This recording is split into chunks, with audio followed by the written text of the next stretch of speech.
Okay.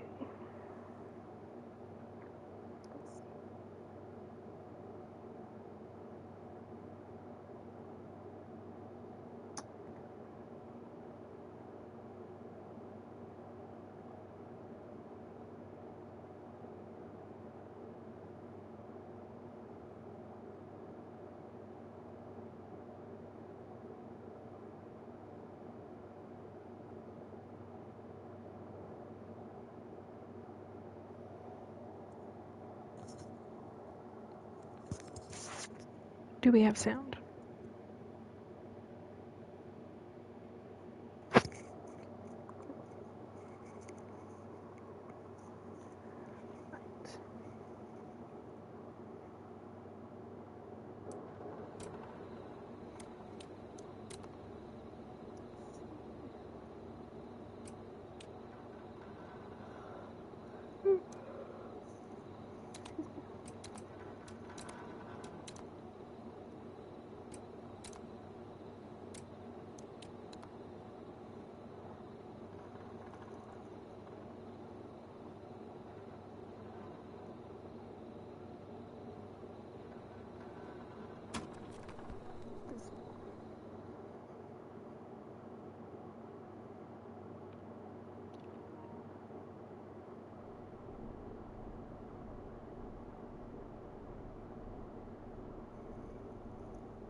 The line's lit up.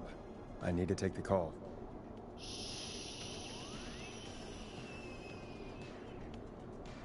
I don't remember where I left off with my songs.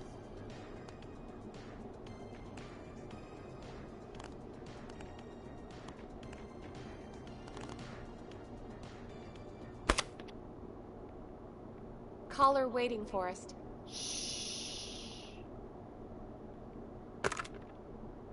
Just give me a second.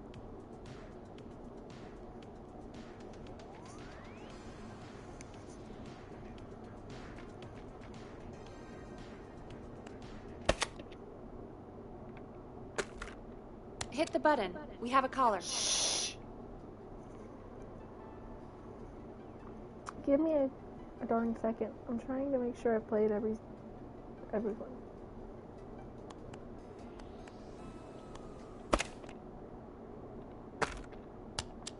don't remember where I left off. I have a caller waiting.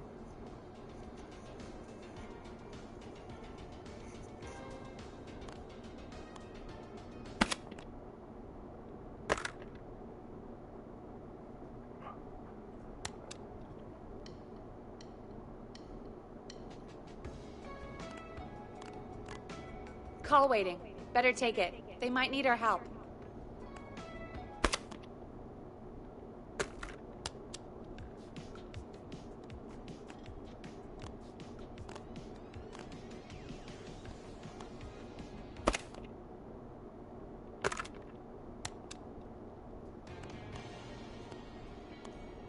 Caller on line 1.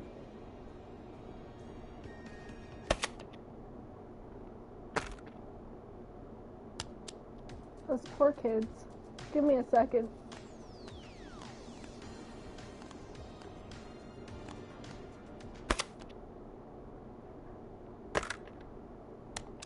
We have a call waiting.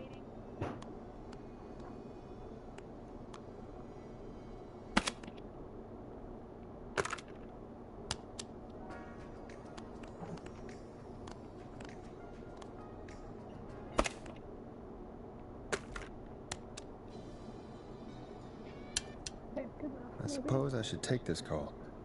Welcome to 189.16 The Scream. With me, your host, Forrest Nash. Forrest, Teddy Gallows Jr. here. Oh. I just want to say that my thoughts and prayers Gross. are with my Gallows Creek neighbors during this awful time. Oh, it's mayoral candidate and scion of the town founders, Mr. Gallows. Are you in danger? We need to be a town of law and order. We need cops who have the tools and funding they need to keep us safe. Okay, Teddy. I know you're an outsider to our little town here, Forrest. but you're really stepping up to bat for us all tonight. I just want to say thank you for taking a swing for Gallows Creek. Jackass.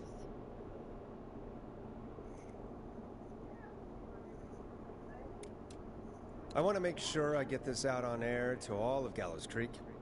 You're a real prick, Teddy. I just want to make sure our town is safe and prosperous.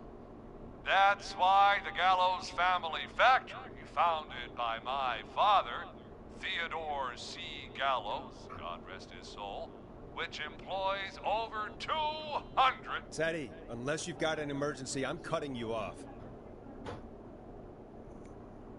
You know what? I do have a problem. A problem that's ruining our town. You know what it is?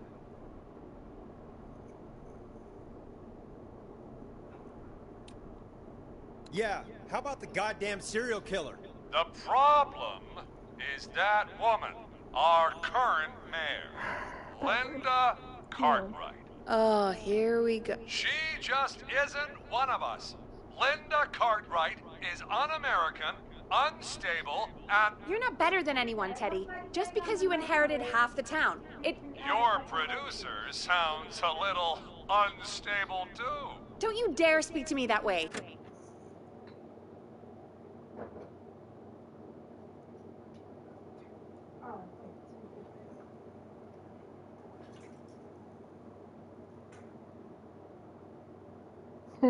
Yeah. I forgot that's the number I left off on. Thanks for the cloak. Hey, Moon. How are you? Cut him off, Peggy. I can guarantee this kind of thing will not happen when I take office. The moral decay of... And that's enough of Teddy Gallows Jr. for one lifetime.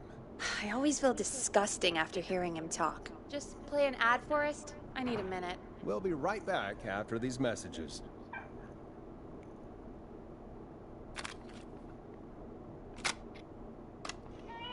The world-famous annual Gallows Creek Harvest Festival is back! We got it all out on Giblet Field.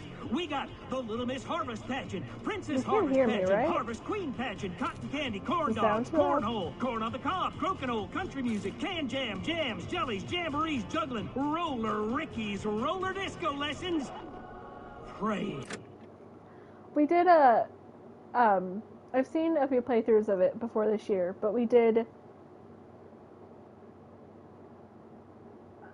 No One Lives playthrough, and now we're on my Everyone Lives playthrough. Hey, Kyler. No!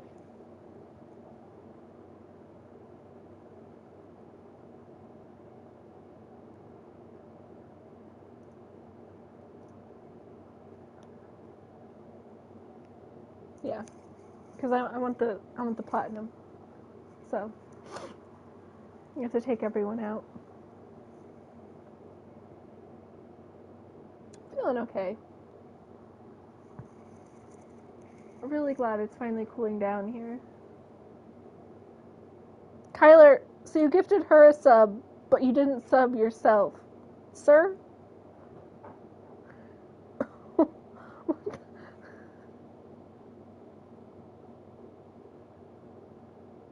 It is, it's nice.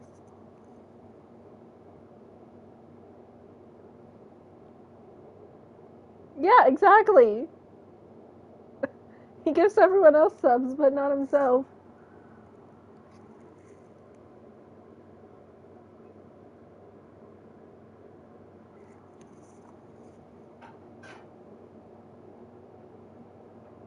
Yeah, Kyler. We got baby crawling, balloon popping, balloons for sale, beard contest, horseshoes, hayride, hay toss, hey you there, safe donkeys and ponies, apple bobbing, firearm, fireworks, funnel cakes, fried dough, seeds, spitting, sand licking, cracker cramming, and cat shop. And fake tattoo, face painting, puppets, petting zoo, amazing maze, square dancing, story swapping, spelling bee, quilting bee, and sewing circle, pie eating, lawnmower racing, hot dog eating contest, flower contest, and of course our famous gourd measure-off. The festival is brought to you by Mayor Linda Cartwright, sponsored by Gallows & Sons Factory, and dedicated to the memory R.I.P. of Garrett Canada. Miley, tragically taken from us last festival. I can see why it's world famous. It's a highlight around here, Forrest. Oh, I am sorry to hear that, Peggy. All right, folks, welcome back to the show. We have a note from my producer. That's right. Come find me at the Harvest Festival tomorrow to grab your choice of a K-Fam mug, sticker set, or poster. Let's see what our next caller would choose. Caller on line 1. Hello, caller. You're live on the stream with me, Forrest Nash.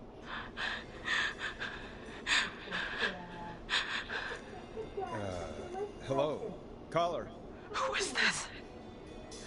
I need the police. I'm Forrest Nash. I'm standing in for 911 tonight. What's wrong?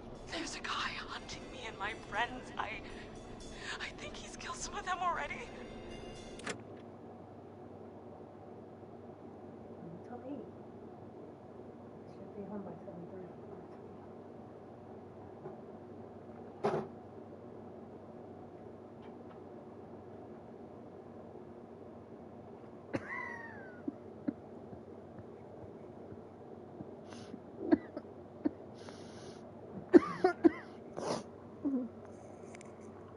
Oh, excuse me. Oh, she's fine.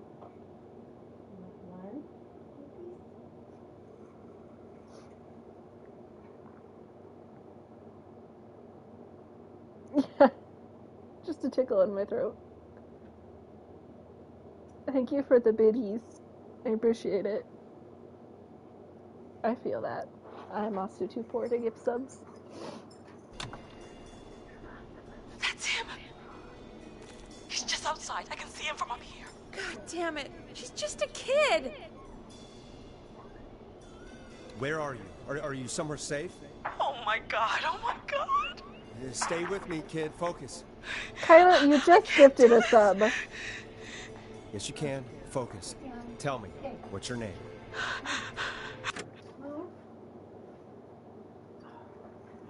Did you take your meds? Yes.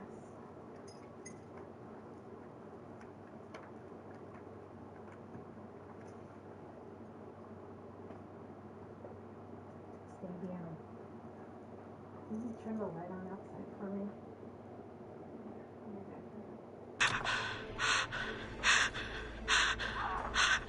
Sweetie, you can do it.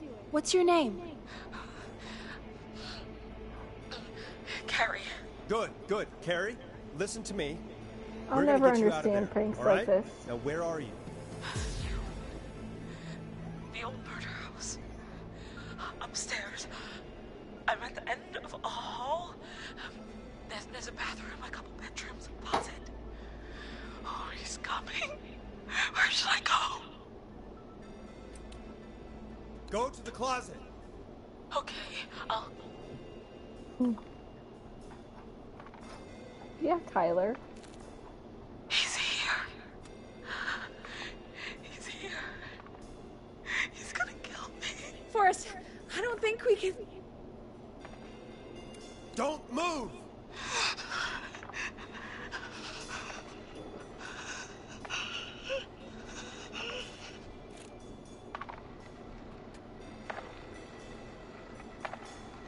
Oh no! Oh no! Ah! Oh no!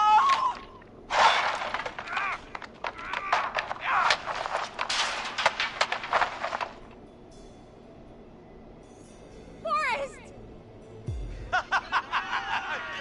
You should have seen your face! What? What? What? Are you kidding me? Okay, what the hell is going on here? Oh, who's on the phone, Carrie? The cops? It's just a joke, jeez. Wait, isn't that... Jimmy, that wasn't funny, you sicko! Of course I called the cops, but some guy just answered instead. What guy? Forrest Nash. What the hell are you all doing? It's prank night, old man. We're just having fun. That's the kid. Well, he the was kid talking who to called in Carrie. earlier pretending to be the whistling man. That's it. I'm out of here. Jimmy, this is a pretty sick thing to do. What? It's whistling night. That I'll little never idiot. understand Frank Whistling like night? this. It's a stupid Ever. tradition. Especially stupid since that one kid died back in...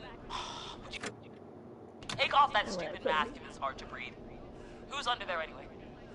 Is that you, Seth? Idiot! Seth is right next to you. That's, Why is your tail touching my blanket? wait. Oh no. Who are you? Oh Hey. no, man!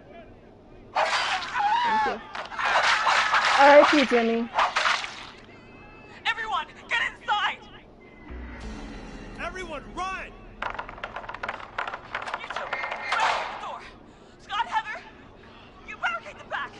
As long as he's out there and we're in here, we're safe, right? You bought time, but not much. Forrest, we have to... Heather, I already called the cops. Forrest picked up. He's the best we're gonna get. Who is with you, Carrie? My friend, we drove out to the old murder house and... Oh, of course!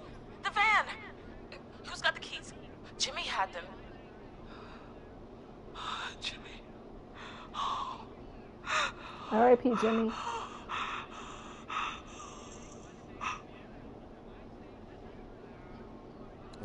Okay. It's gonna be okay, Carrie. Right. We'll figure something out. Between all of you, there's gotta be a way to beat this. Just sit tight, okay? Heather, shut up. If we do that, we're gonna get killed. If only Jeannie were here. Jeannie? Jeannie McPherson? Our intern Jeannie? Yes, she's my best friend and the smartest one out of all of us. She stayed in tonight. Did you get your towel, Ivy? We'll see what we can come up with, and, What? Scott, you're not any good at... And, no, Chad. Out of all of us, you're not the one to... Everything okay? No, we're figuring out a plan, but everyone's volunteering to do things they're just bad at.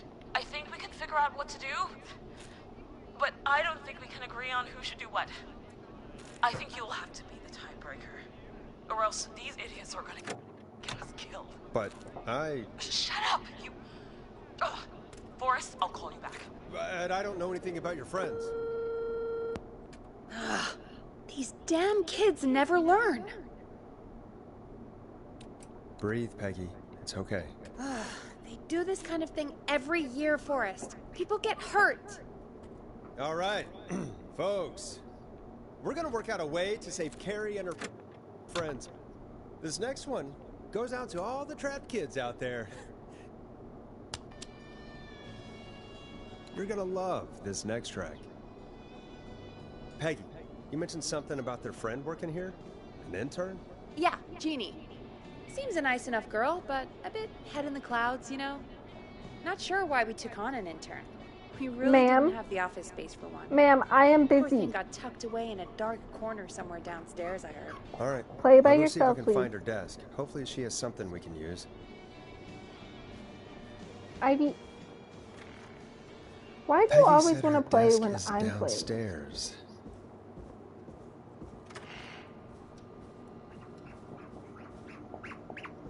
Do you hear the squeaking? That's Ivy with her little stuffed cow. Jeez, they really tucked Jeannie away.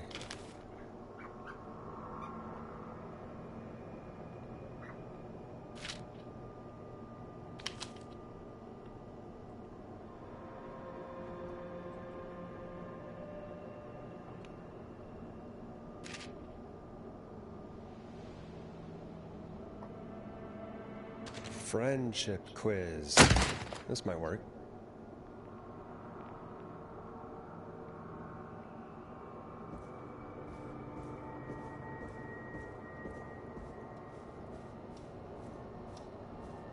It's upstairs. Okay.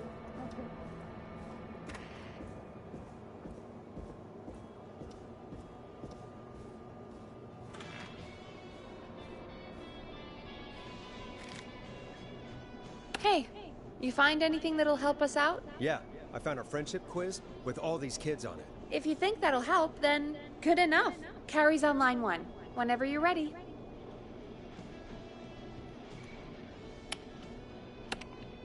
Time to turn the music off.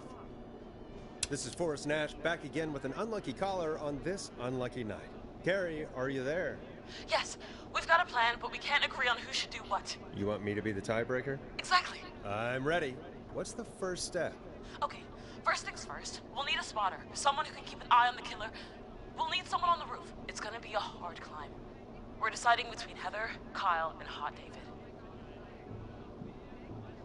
Heather's got this.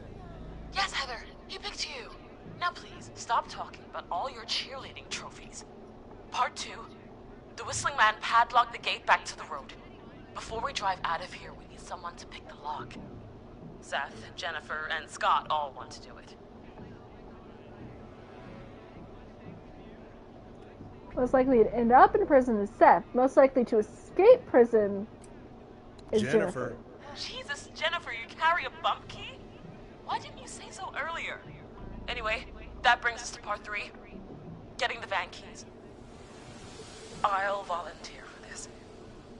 I don't know Jimmy as well as you guys, so it'll probably be easier that way. Then is part 4. This is a very detailed plan. I'm impressed. Yeah, it's weirdly easier to think when you're about to die. You're doing great. Adrenaline. What's the next part? Part 4, we need someone to lead the Whistling Man away. We need a fast runner. For this one, we're trying to decide between... Who was it again? Hot David, Cynthia, and Scott. Hot David. David. Because he's most likely to become an Olympic athlete. Yeah, you spend a lot of time running shirtless. You got this, Hot David. Sweet. Okay, let's recap. We get the eyes on the roof. A runner distracts the killer while we grab the van keys and pick the lock on the gate. Now the tricky part. The getaway. Ooh, what's the plan there? Well, we can't all outrun the Whistling Man. But he thinks we're just a bunch of stupid teens. So, let's use that against him. Part 5. We trick the killer into a Okay, trap. most likely to win an Oscar is Lisa and Tammy, but Who you got? most likely Lisa, to win Tammy, and Cynthia. worst poker face is also Tammy. So I think it should go Lisa. You're right, Lisa. Having to smile at rude customers is perfect practice. That should take care of the killer. And then it's time to get out of here. Finally, part 6. We need someone who can drive us through the woods and back to Gallows Creek alive. Who's our getaway driver? Should it be... Who have we got? Chad, Scott, Cynthia, whatever. Forrest, you know what to do. Okay, so Cynthia and Scott are both on, most likely end up in a car crash. Jimmy would be the driver, but he is sadly deceased. So I think it has to be Chad. Chad. Oh, perfect. Your go-karting experience will be great, Chad. Thanks, Forrest. We'll just take a few seconds for ourselves, and then it's go time. Sounds good. Do you like my pile Talk of to you in a stuff on the sec. floor? Good luck, Carrie. That actually sounded like a pretty good plan.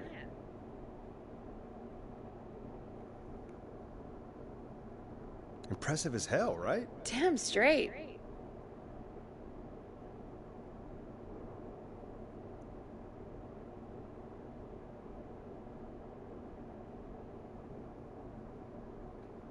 Oh, the kids are back already. Line 1 again. If you're just tuning in, we're coming to you live with a bunch of teens about to flee a madman. Listener discretion is advised. Are you ready, Carrie? We're good to go, Forrest. Good luck. And Godspeed. You got this. Here we go, everyone. Spotter, to the roof. Go, Heather. She's off and away. All right, Renner. Get ready. Wait for the spotter's signal. Spotter says go.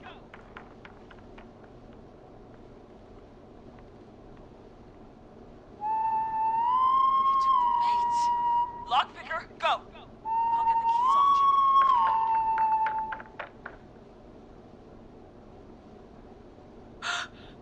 Oh, Jimmy.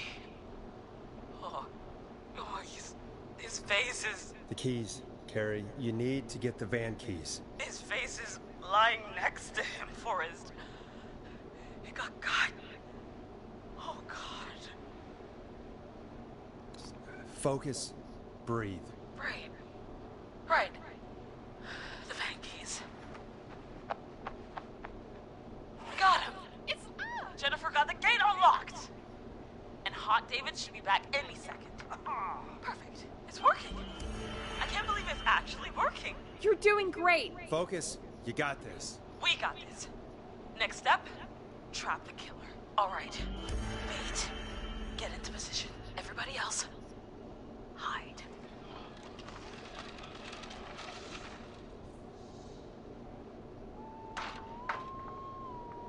Okay, performer. Now, act like your life depends on it. Because it does. There he is. He's buying it.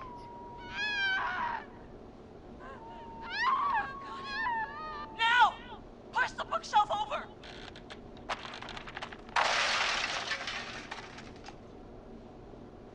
Oh my God! He went through the floor! Spotter! You need to climb down now! We gotta go! She's coming down. And yes! Heather! Quick, everyone to the van. Driver, take the keys.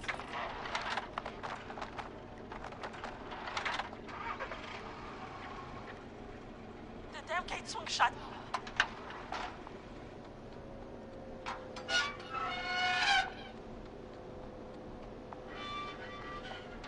Huh? What? It won't stay open. I'll hold it. You drive through. Carrie! What was that? It's a whistling man. Drive! Now!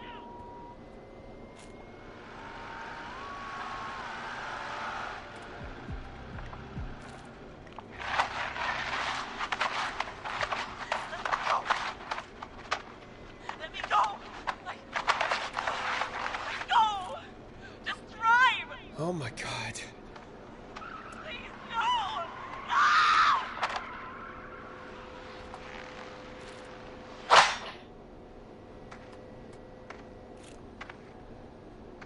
Carrie?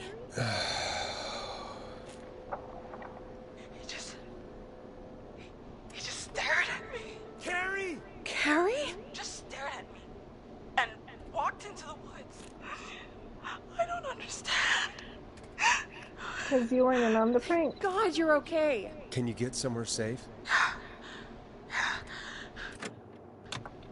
I can make it home.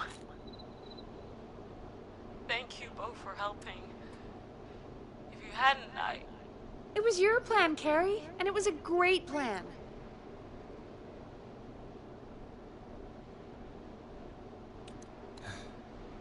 You get home now, Carrie, before he changes his mind. Right.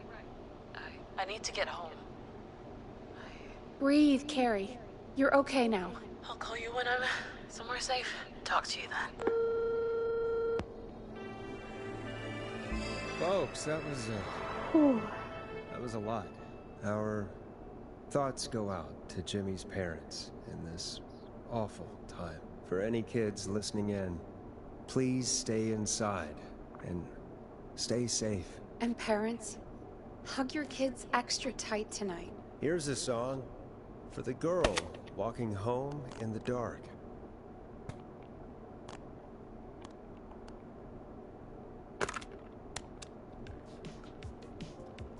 Not so stupid teens. They'll live. Hey, we had a call come in. Forrest Nash here. Listeners, we've got another caller live on 189.16, The Scream.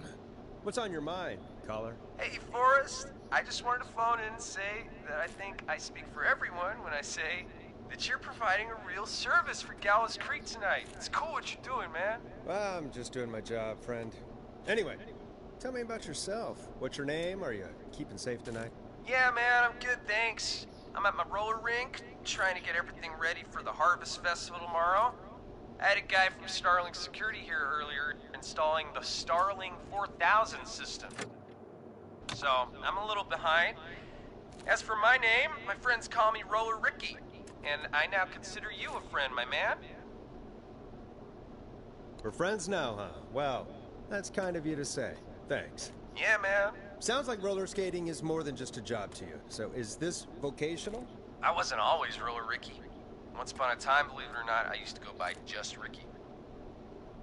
Yeah, back then, things were pretty rough. I used to roll with a bad crowd. Not all bad, but there was one guy. Anyway, some bad stuff went down. I harbored a lot of guilt for a long time and turned to the bottle. I didn't really talk about it or even know how to talk. It's just how it was. That bottle took the best years of my life. Or so I thought. It's never too late, Roller Ricky. How did you turn things around? I joined a support group. I opened up about my problems.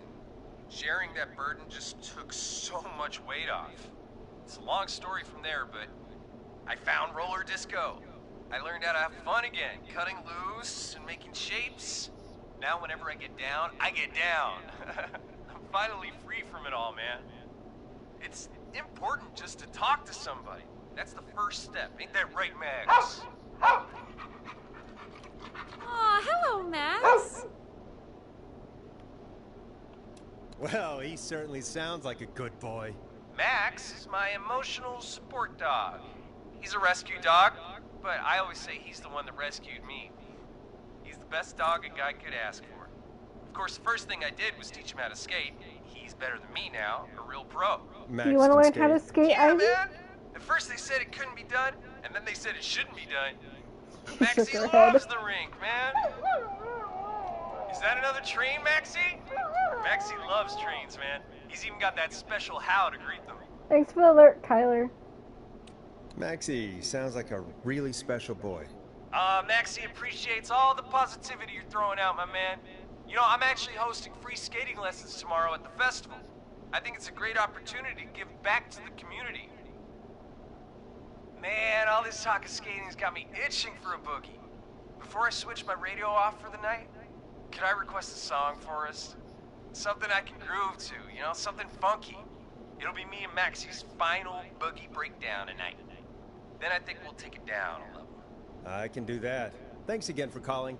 You and Max, be safe now, okay? Bye, Maxie. You got it, man. Peace. Well, folks, this next one goes out to Roller Ricky and Max. Enjoy. I really needed that call, you know, after everything. Yeah, I get that. He talked a bit much for my taste, but it is inspiring to hear somebody come back from the brink like that. Yeah, that's what I meant. You were thinking about Max on skates, weren't you? Well, would you look at that? Another caller on the line. What are the odds? Better take it. Welcome back to 189.16, The Scream. This is Forrest Nash. How are you tonight, caller? I'm doing okay. I made it home safe. Gary! Hey, I just wanted to thank you for doing what I you love could. Peggy's arms in the background. You know, even though we lost Jimmy, and I don't know. Hey, it's okay. You were so brave earlier. You're safe now. I wanted to ask you why he didn't. Why am I? Why what, Carrie? Why did he spare me? After what he did, why let me go?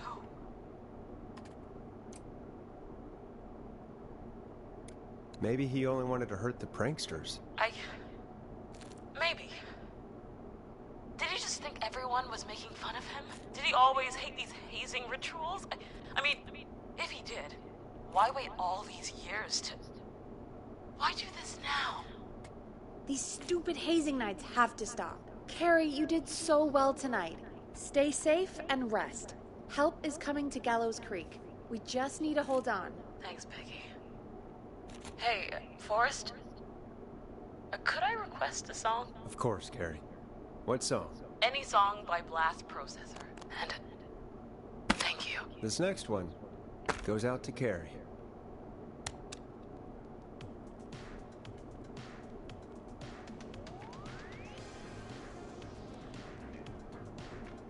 You know, what Carrie just said has really got me thinking. About what? The whistling man left her alone.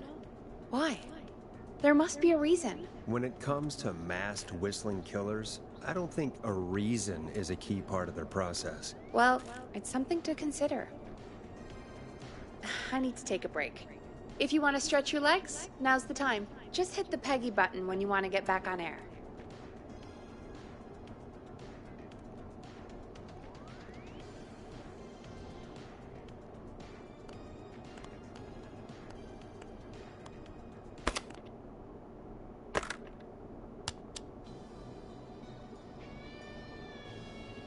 Let's get going, Peggy.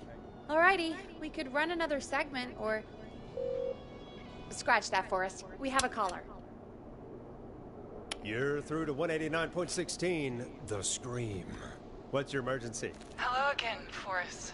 Oh, that call with the teens was awful. Those poor kids. Still, I'm glad the girl didn't get hurt. Thanks for your concern. Are you in trouble? What's on your mind? I wanted to ask you again to play my song, Forrest. You said you were gonna play it, but you didn't. Your name was Dawn, right? My Peggy, yes. Oh, well remembered. My name is Dawn, and I wanted to ask you again to play my tune, Forrest. Long Ride Home. You know, the one that Peggy said she threw outside the window? But we don't have that song. As you just said, Peggy threw it out the window. But, Forrest, you do have it. It's just outside the window. There's a serial killer on the loose. I can't just go outside hunting for a record. I'm really sorry, Dawn, but we just can't get it right now. But wasn't the whistling man just at the old murder house? That's miles from the station. It won't take you a second to grab it. Don, I'm not sure if you've heard, but there's something unnatural about this freak. He's fast. I'm not risking it. Oh, but I think you will. Forrest? Peggy, I'm calling with more than a request. I know something. I think I know who's gonna be next. What? Are you serious? Play my song, Forrest, and you'll find out. Well, folks, here's some music for you while I think things over. Is she serious, Peggy? She's serious about hearing that song, that's for sure. Peggy, I mean, is she serious about... I don't know, Forrest, but we don't really have a choice, do we? If she's telling the truth...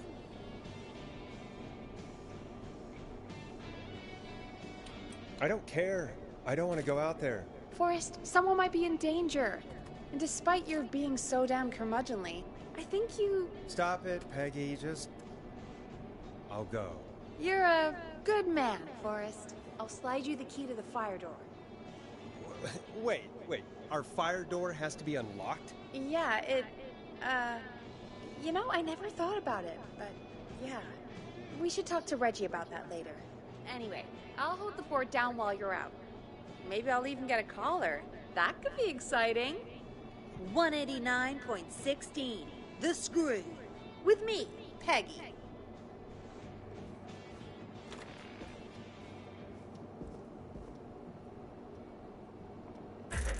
Yeah, that's a fire hazard, just asking.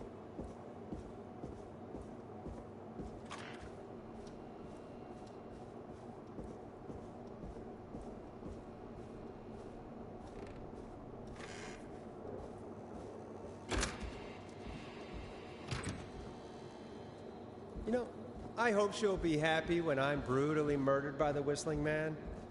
Out here, in the open, alone. Here it is. Long Ride Home.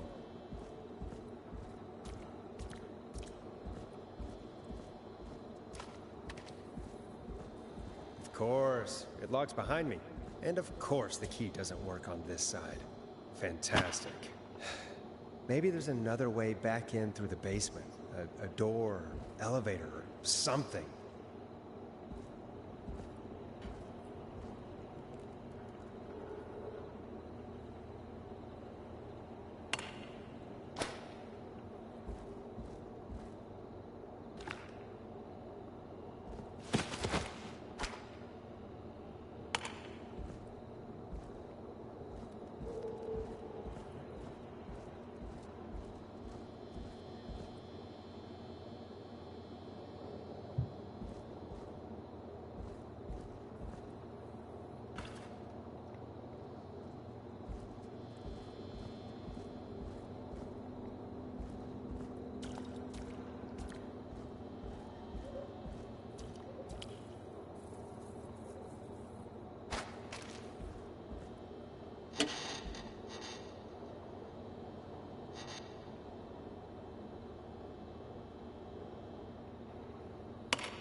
Looks like I'm gonna have to hunt around for some new fuses. Nah, that's not right.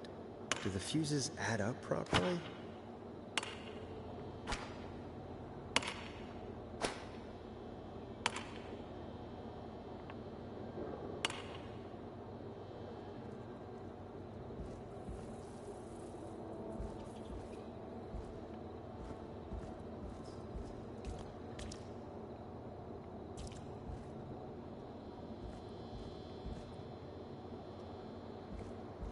I need another button.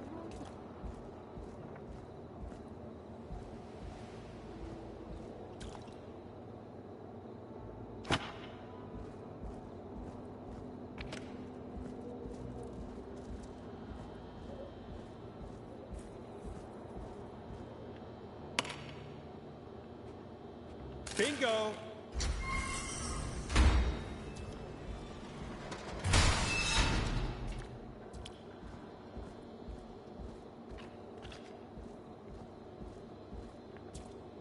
I could probably survive that fall.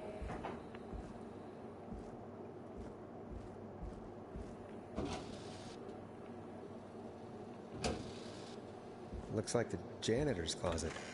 What did Peggy say his name was? Clive?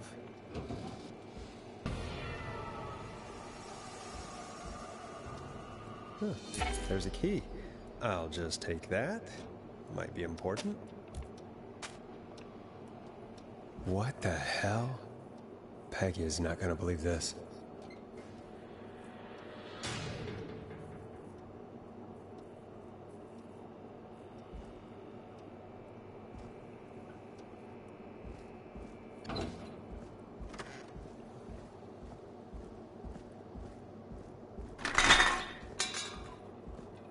I wonder how the show's going.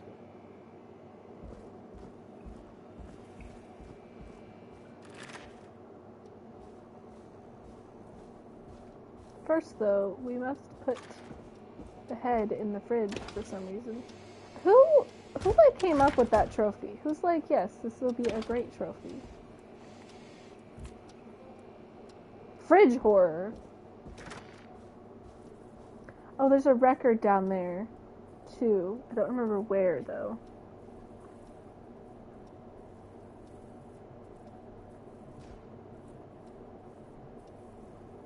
Hold on.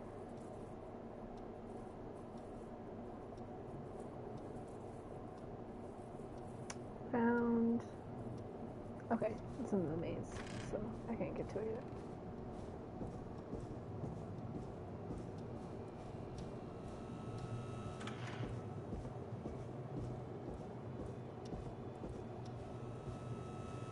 Isn't that such a good song, folks? And now for... Jesus, Forrest, you've been gone for ages. I thought something had happened. Something did happen. They Clive were. the janitor might be Clive the murderer. What? We'll start from the beginning. The fire door locked.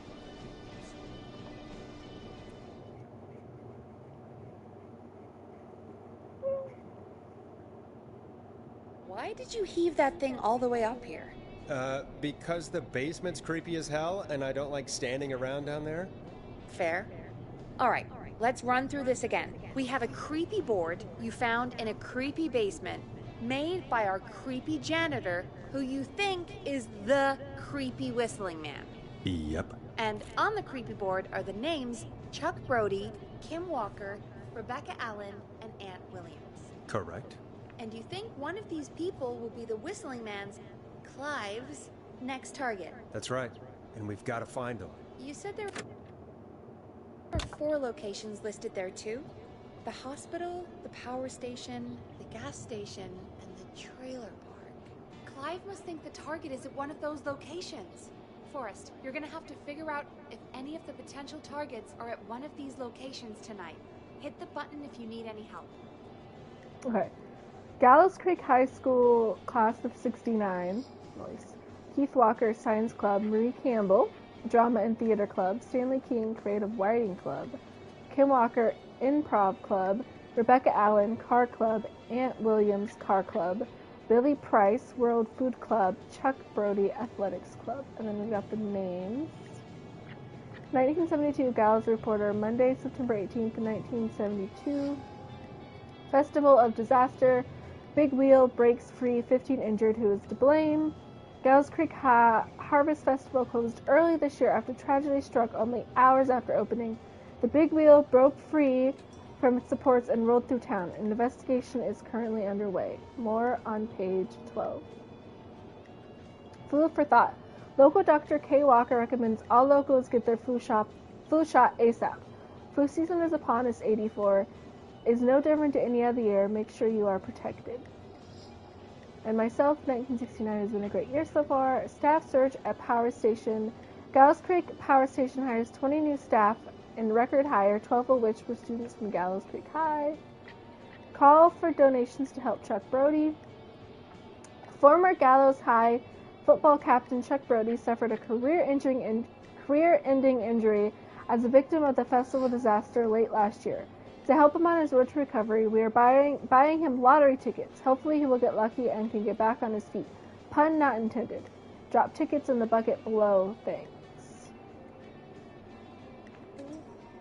Marriage announcement. We would like to celebrate the marriage of Kim Walker and Peter Stein on 30th September 1970. Best wishes to the happy couple. Congratulations. 1977 Gallows Reporter. Tuesday, July 19th, 1977. Crime syndicate impounded. Criminal operation shut down. 24 arrests. Inside informant walks free. Police have today finally put an end to the long-running car thieving crime syndicate. The arrests were made after a member gave up information on their co-conspirators to investigators.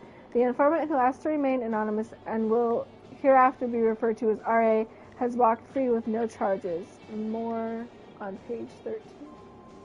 Rebecca Allen, R.A. Gallows Creek Game Day. Gallows Creek High versus Quiet Ridge High. Division 2, Saturday, 8th March 1969. Kickoff, 3 p.m. Official Match Day Magazine. Justice for Festival Victims. The 2-year investigation into the festival accident has concurred. Investigators blame 2 engineers that were contracted in from the local power station.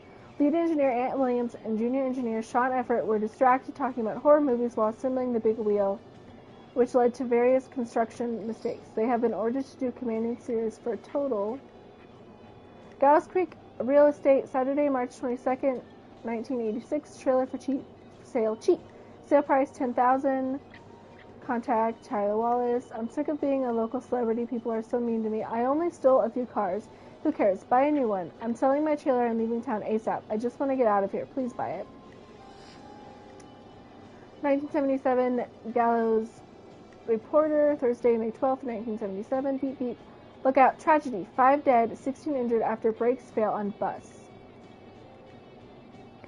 Tragedy struck Gallows Creek yesterday afternoon after a bus failed to stop and crashed into a fuel tanker. The deceased have been identified as Gallows Creek locals Mr. D. Rudd, Mr. M. Houghton, Mr. P. Stein, Mrs. K. Stein, and Mrs. J. Mildred. Police have asked for privacy for the families of the victims. The incident is not being treated as suspicious. So that takes out Kim, because she got married and she's dead now. Quiet Ridge Health and Safety Convention, Tuesday, 1st September 6th. Do you care about health and safety? Good.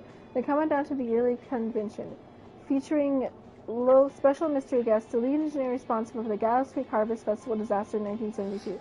They say you learn from their mistakes. Well, I turned mine into a career. Is your car safe? Sheriff Matthews warned citizens to look out for suspicious behavior after multiple car thefts. The crime wave of 70 will be stopped. I can assure you. We must work together to bring down this criminal. Gallows Reporter, Sunday, November 3rd, 1986. 24-hour gas station bought by local ex-lottery winner. Christine's gas and repairs been sold to a man who won the lottery 14 years ago.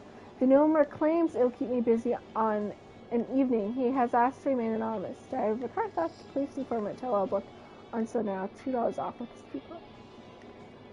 Wednesday, February 9th. Local legend takes to Manhattan. And famous author of the tell-all book Diary of a Car Thief moves out of Gallows Creek for a new life in the big city.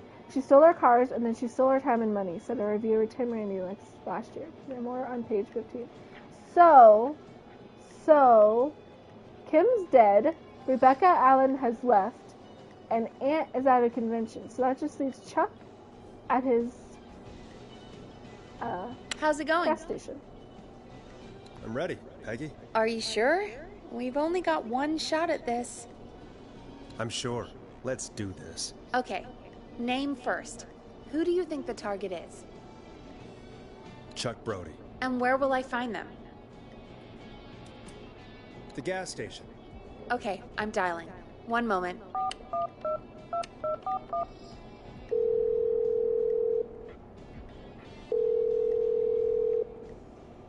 Hello? Chuck Brody! Listen, I know this sounds crazy, but we have reason to believe the Whistling Man is coming for you. You need to get yourself and everyone else out right now. The Whistling Man? Who the hell are you? Who is this? This is Forrest Nash. Listen, the Whistling Man's back. We found a list with your name on it, and... God. It's today. The year I finally let myself forget. Quit talking and run! I think he ran off. Well, fingers crossed that Chuck... Jeez! It sounds like something blew up! He's using bombs now? Is Chuck? I don't know. Hang on, we're getting a call. An explosive escape. Chuck? Chuck! Forrest! The whole goddamn gas station's gone up. Bad word. I don't think so. I got everyone to follow me out. The town's only ambulance was blown to hell, though. Yeah. Damn it, that fireball threw me. I've got to get to the hospital. I'm not feeling great. Forrest, man, I can't thank you enough, but... yeah, I gotta go. Wait, damn it. We lost him. What was that about today? Oh, Forrest, the call board is lighting up. Get us into some music while I deal with this.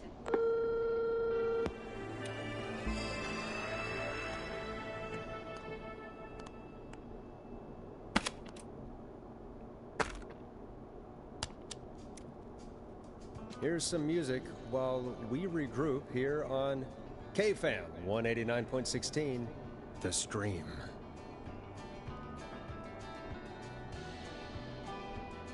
I want to get some food. Hold on a sec.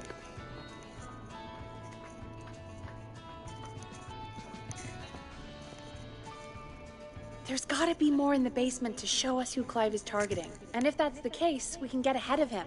Stop the killings before they can happen. Forrest, we need to go back down. By we, you mean me, right? Yep. Like I said, I need to handle all these calls. Maybe start with that creepy mannequin room you mentioned before. I still have a lot of questions about those, by the way. Me too.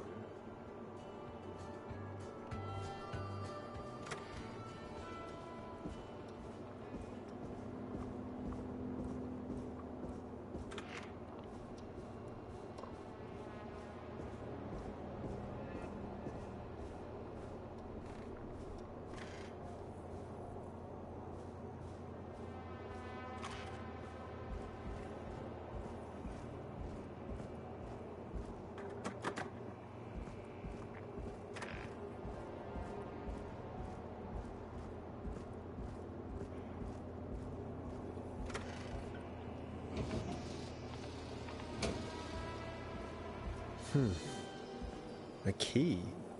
Was this always here? I must have missed it when I brought everything upstairs.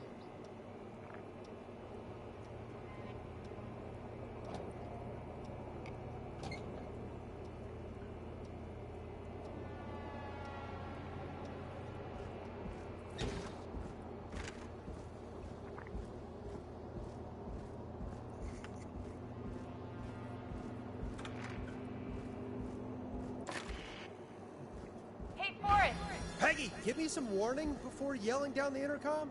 Sorry. Buzz the intercom when you find something and want to discuss it. Peggy, I've found a tape and a map down here. A map of what? Looks like it might be to somewhere in this storage area. Weird. Well, maybe the tape will give us more information. Give it a play. 1968. That's when this all began for me. Follow the maps. Find the tapes. Wait. time that he drowned after a night out drinking. Was it actually Clive? Has Clive really been the whistling man for that long? He says I need to follow the maps and find the tapes. I guess that's what this map is about. I think we need to see what else is hidden down here. Be careful, Forrest. Keep looking. Buzz the intercom when you found something.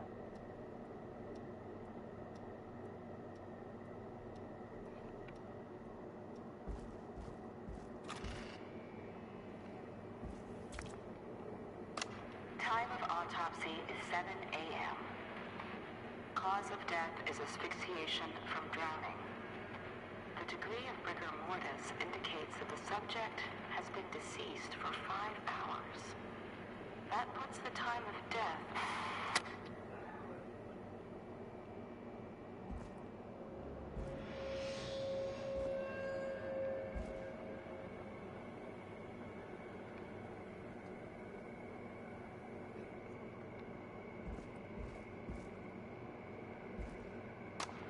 Small lacerations to arms, legs, and face, typically obtained by running through foliage. Severe blistering to the feet, as though the deceased had been running without stopping. This looks useful. Police Department, Town of Gallows Creek, case number 983856, dated report 3rd September 1968, prepared by Sheriff J. Matthews. Detailed report. At 4 a.m., a call was received from a jogger, a Miss Sandersharp, reporting that a body had been found washed up in the reservoir. I drove out to investigate and was able to identify the body at the scene as that of George Barrow. I contacted the coroner's office and then the boy's parents. They informed me that they had not seen him since 7 p.m. on the 2nd.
Preliminary toxicology results shows no signs of inebriation. However, a high amount of cortisol was found, indicating elevated levels of stress in the immediate moments before death.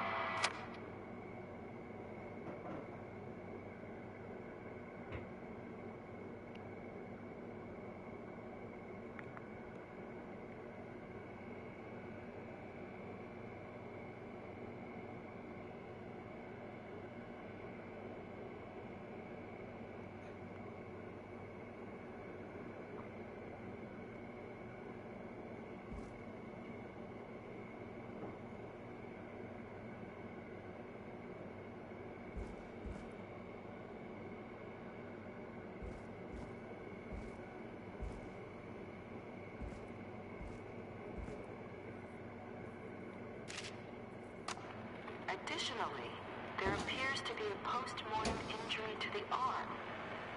It looks like it was trapped in a car door.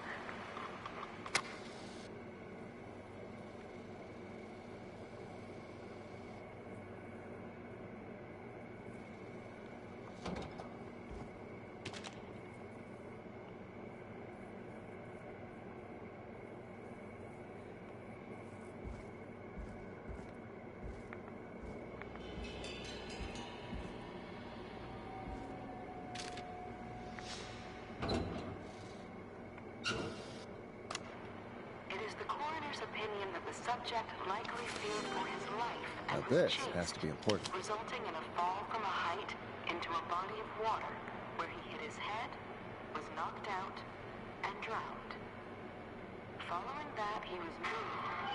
Officer, we need to talk. That recording. Shut it off. Report of investigation by County Medical Examiner. Name of deceased, George Barrow. Time of death, 9/2/68 at approximately 9 p.m. The deceased is a Caucasian male, age 18. The cause of death is established to be drowning as shown by the signs of asphyxiation. See Section 2, Paragraph 4 for more details. Abrasions were found in the knuckles, likely from getting into fights in the past. Matches with known history of the deceased being aggressive. No other injuries were observed, and from the coroner's opinion, there is no evidence of foul play. Additionally, the primary toxicology report indicates the deceased had a high level of alcohol in their blood. It is of the coroner's opinion that the deceased went swimming while intoxicated, resulting in his drowning. Date 9/3/1968, time 7 p.m. Examiner Virginia Sullivan. I'm sorry I made you do this, Virginia.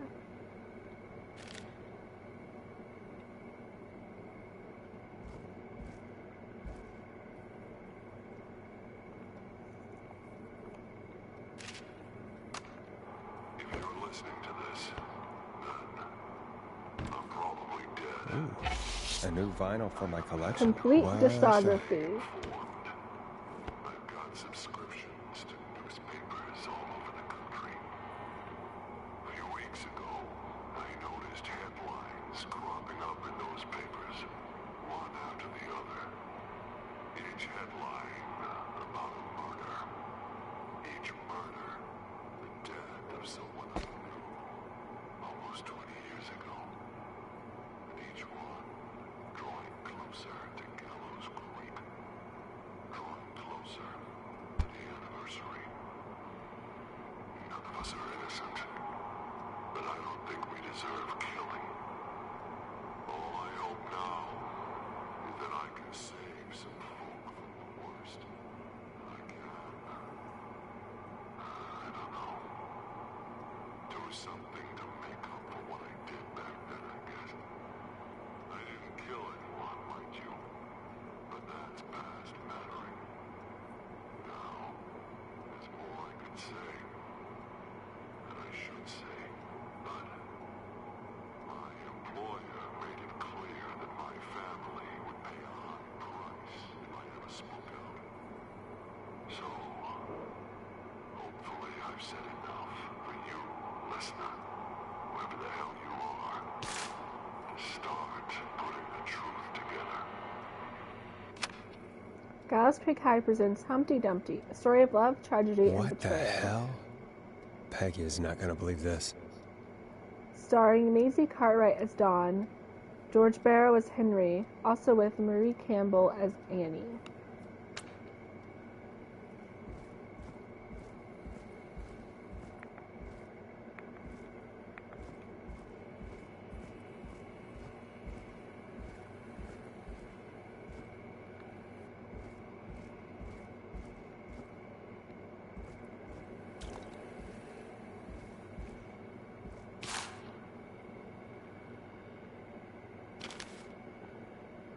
Delivery note.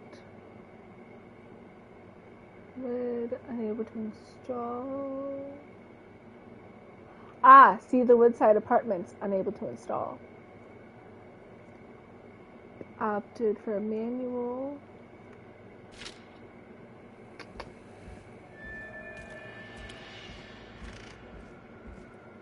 What have you found, Forrest?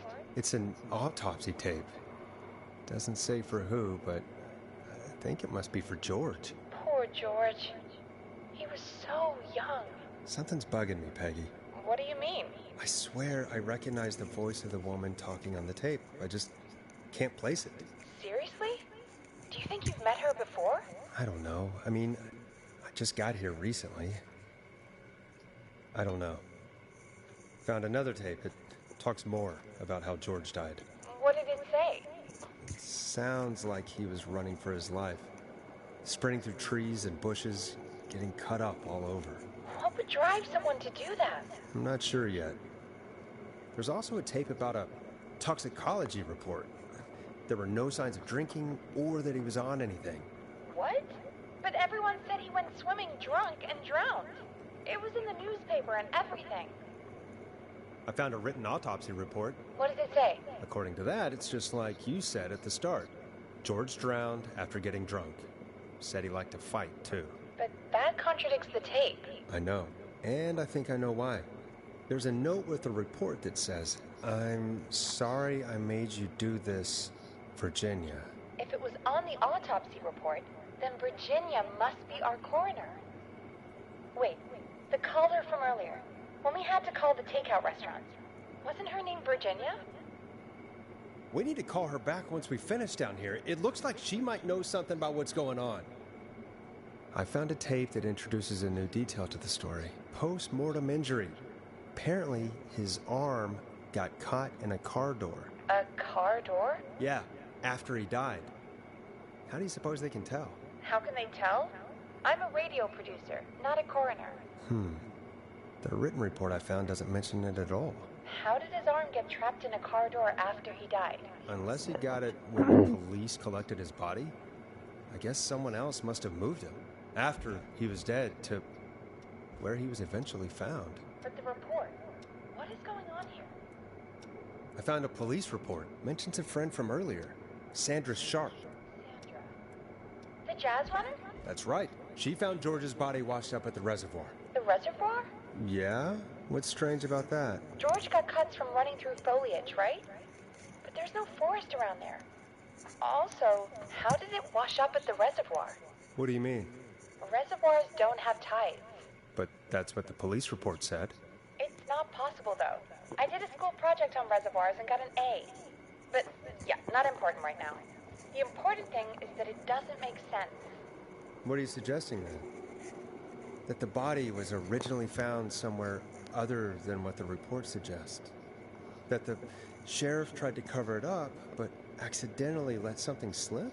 Something like that, I think. Well, Sheriff Matthews wrote the report.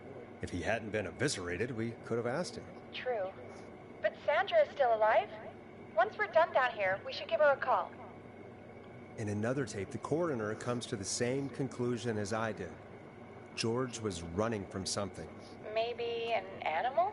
Maybe, but then there's this next bit, where the coroner thinks he was moved post-death. So she agrees with us. At the end of the tape, someone burst in and demanded Virginia stop recording. I think it was Clive. This is starting to make sense now. This is a conspiracy to cover up what happened to George. I think I found Clive's last recording. I think Clive might be gone. Gone? I found a confession.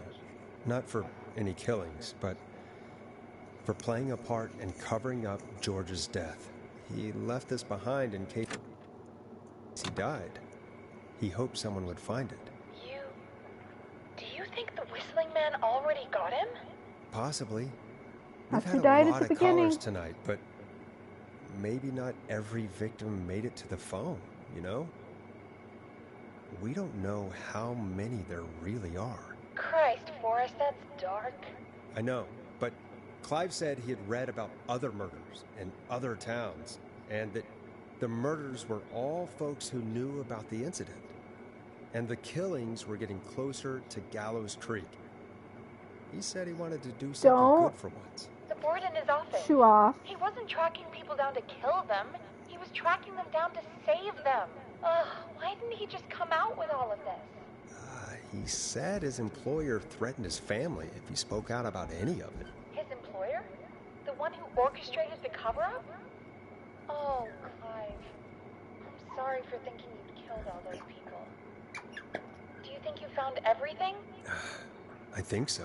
Forrest, what's going on here? Someone wanted that boy's death to seem like an accident, and they hired Clive to make it look that way. Come back upstairs when you're ready. We need to figure out our next step.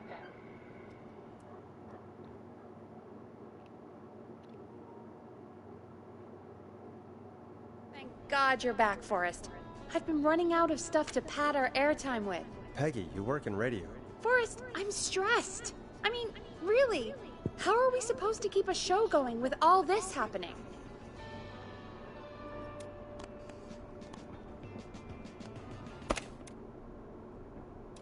Beats me. But we gotta do it and we're going to. You're right. Disc jockey! So, what's the plan now? I think we should call Virginia back. All right, I'll get her on the line. Hello again, Gallows Creek. This is Forrest Nash.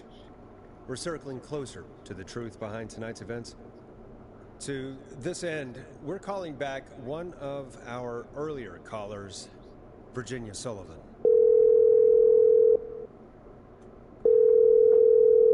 Fredman Plunker here. Who's this? Is it you? Goose.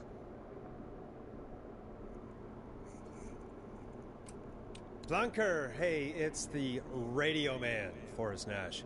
Radio Man? What's up? Solving mysteries, saving lives. The huge. Right on. Plunker, what are you doing at Virginia's house? She asked if we could stay to keep an eye out for that whistling turd. So we're hanging out, bro. No. Oh, no. Ivy. Well, that's, Ivy. That's big of you, Plunker. Ivy. No. It's no. nothing.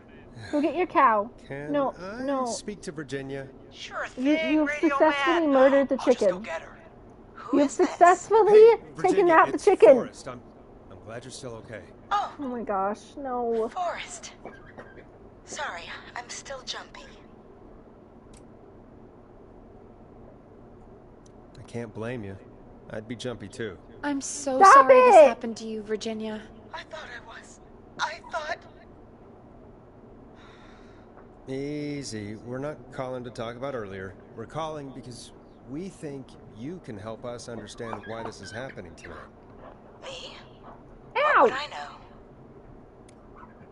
Does the name Clive mean anything to you? Clive? No. I don't know that name. What are you asking about this for? You mentioned that name earlier when Hey, you called stop us the it, first time. Ivy. I don't know what I said then. I was petrified, Forrest. Clive's the janitor at our station, and we know you spoke to him in the past. Forrest, please. You don't know what you're doing. He'll come for me. Virginia, it's okay. Clive won't be coming after you. We think Clive's dead. Dead? But isn't he? He's the whistling man, Forrest. Why are you so certain Clive's the whistling man? Because he... all those years ago, he... It's okay, Virginia. He's gone. We found evidence to suggest he... well... And we found your autopsy reports for George Barrow. How? I saw him destroy them. Well, he didn't. I don't know if he kept them or made copies or what, but we found them. And we know it's related to what's happening tonight, which is why we called you. Why did you write a false report? All right. One day, I came into work to find a boy on my slab. And as I finished the autopsy, this man, Clive, he just burst in. And he started making demands to give over the reports, to falsify what I found. Of course I said no.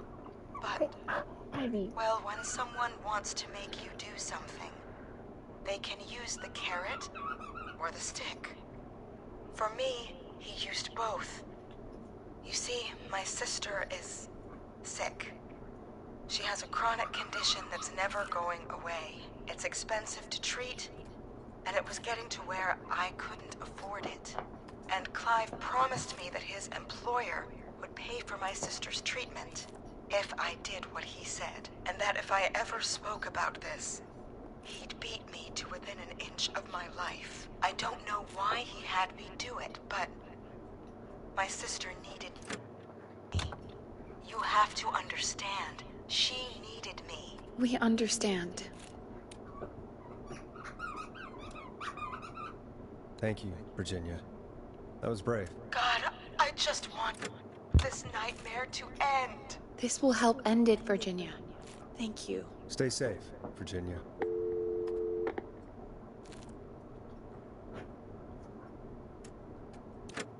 So, Virginia's tied up in all of this. Clive threatened her to keep quiet about George's death. But for who? Why cover up these details? Nice. Well, we know Sandra was involved in George's death. Do you want to call her? I do. All right, but before we go asking questions, I think we should know what we want to ask. Is that fair? Yeah. We need to ask her about finding the body. She was the one who discovered it, but something just doesn't add up. 100%. She knows more than she's saying. I wonder what she's hiding. We'll hopefully find out soon. Anyway, just be careful when you're talking to her. Don't push too hard. We don't want her to hang up. I'll be careful. All right, calling her now. Hopefully she's at her jazz studio.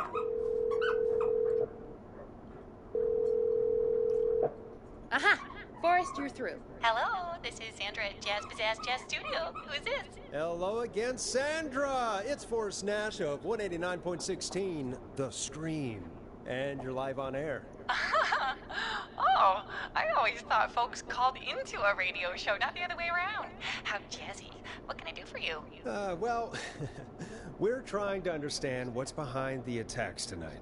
We had a few questions. Why, Forrest, of course. Heck, after the way you saved my life, I'd say yes to just about anything you asked. Really? Well, that sounds nice. I might just call you back tomorrow then, too. You got my number. But what about tonight? Is there anything you want to talk about right now? Remember why we called, Forrest. Of course. Do you know why the Whistling Man might have targeted you? Ha! As far as I can tell, he was just a knife-wielding psycho with superhuman cardio. He'd have chased after anybody.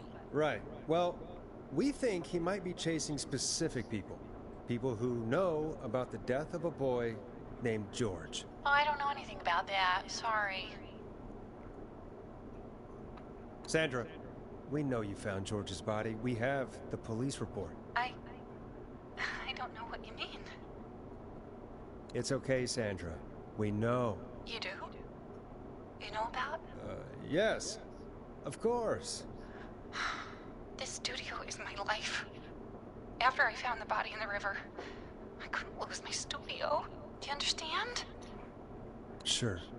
I understand. When the rent just kept going up, he said he'd stop if I just needed to keep quiet. And everything would be okay. Of course. We understand. I mean, it's not like I killed him. What was the harm in saying I found him in the reservoir instead of the river? Right? Right? I'm sorry. I can't do this. And she's gone. I don't think that could have gone any better. You truly did great, Forrest. Well, folks, if anyone out there has any thoughts on what's going on tonight, please call in. That's good timing. We've got a call waiting just this second. Welcome to 189.16, The Scream, with me, your host, Forrest Nash. Hi, Forrest. I know this is really out of the blue with everything happening tonight. Hey, But I man, wondered if you've you could made a save giant this mess. special birthday message. Look at all of this. You know what? She has taken all the stuffing and the squeaker out of this poor little stuffed chicken. And it's everywhere.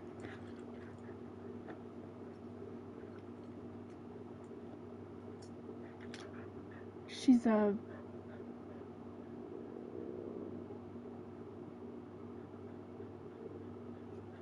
Was that fun? Was that fun? Just don't eat it, okay? I'd welcome a change of pace. I'd be glad to. Thank you, Forrest. He's my Uncle Ronnie. His first name's Peter, but he never liked his name. But since he always had salt and pepper hair, even as a kid, can you believe it? Folks always called him Pepper. Thanks for the history lesson. Is there anything besides happy birthday Here we go. you'd like to say to Mr. Pepper? Oh my God, damn it! Yes! Bad word! We can get the best birthday deals and party packages here at Putney's Pizza. Starting at just... You son of a bitch! Stop calling us! Sorry, Forrest. Let's just move on. We've already got another caller on the line. This is 189.16, The Scream. I'm Forrest Nash. You're on the air, caller.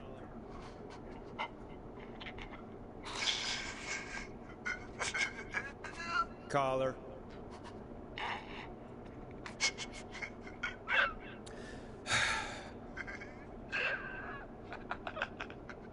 Ponty.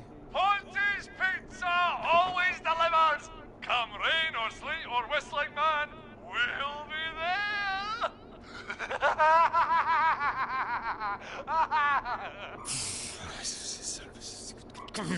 Forrest? Forrest? Are you okay? Forrest? I hope the whistling man gets him with his own pizza slicer. Jesus, Forrest? Sorry. That was too much. It's okay. It's been a high-stress night. Don't worry about him anymore, okay? Not for tonight, anyway. I think he's spent for now. We've got another call, whenever you're ready.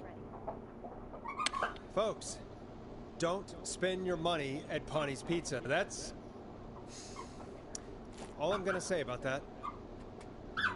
Moving along, I'd like to welcome another caller to 189.16, The Scream. With me, Forrest Nash. Who, may I say, is calling? Well, hello again, Forrest. Dawn. We played your song, Long Ride Home. Did you hear it? Can you tell us? Never mind that now. First, I'm calling because I need your help. Dawn, we had a deal. Kept my end. Who is the next target? Oh, it's too late for that now. I'll be the judge of that. Oh, fine. Chuck Brody was the next target, but that ship sailed. How did you know it was Chuck? Well, if I tell you, I might just put more people in danger. People are already in danger. This might help. She got the squeaker stuck under the couch. Ivy, can you please just go lay down? Just for a little bit longer, okay? I need your help. Do you mean... Yes, he's after me now. You? I think so. He must have heard me on the radio helping you. Helping? You didn't exactly help. Maybe I've been helping more than you know. I was out following a lead, trying to work out who would be next, after Chuck. And what happened? And I started to feel like I was being followed. So I came back to my apartment building, but this newfangled security system has me locked out. I need you to help me get inside.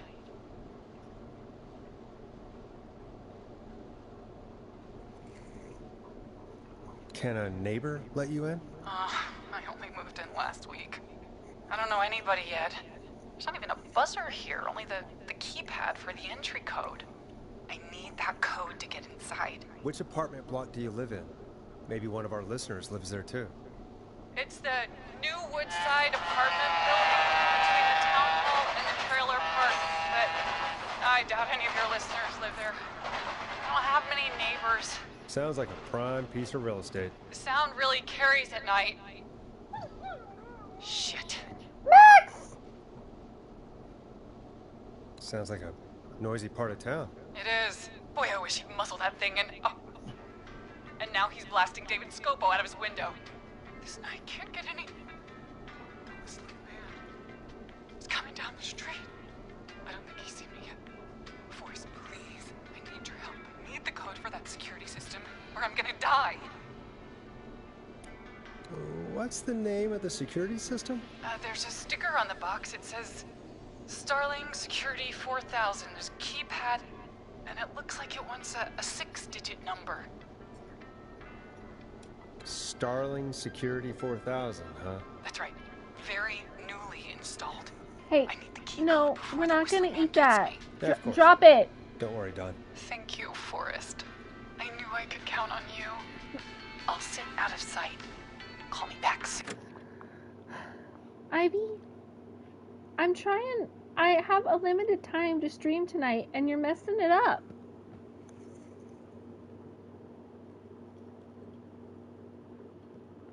No, spit it out! Spit it out!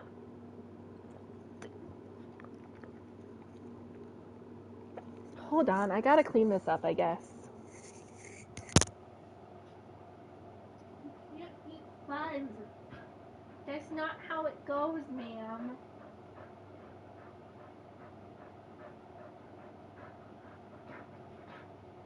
Wait, excuse me. I gotta pick this up. I gotta pick it up. Goodness gracious. You made such a big mess.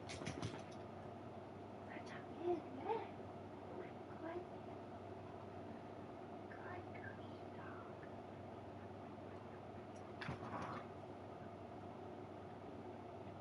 What you get? You slaughtered him. Or her. I think the alligator was the guy. Slaughtered the poor little lady chicken.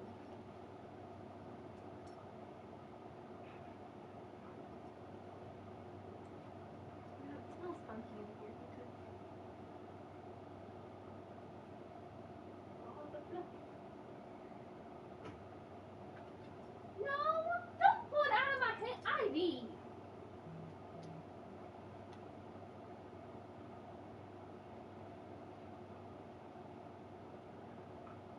No.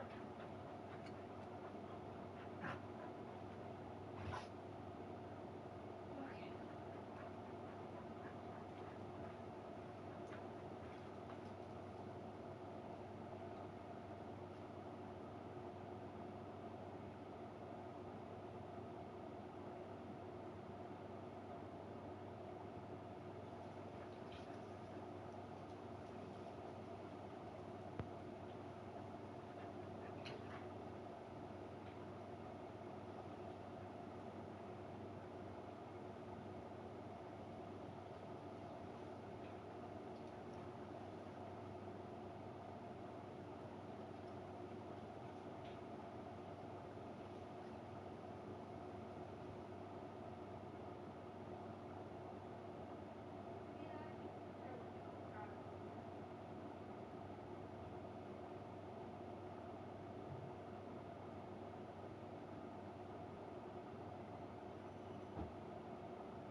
Set her off.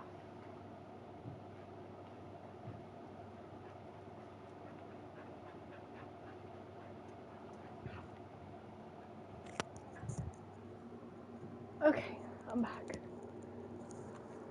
Whew.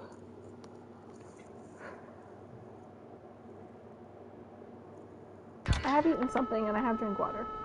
All right, folks. Here's a little tune for you all to enjoy while I try to break Dawn into her apartment.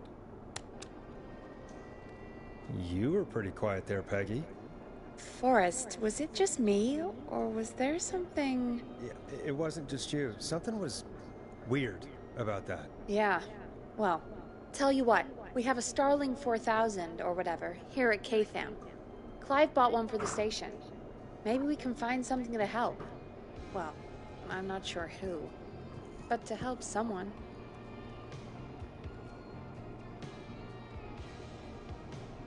Okay, so she's locked out of the Woodside Apartments, and somewhere, Clive probably has the papers for the Starling 4000. Welcome back, Forrest.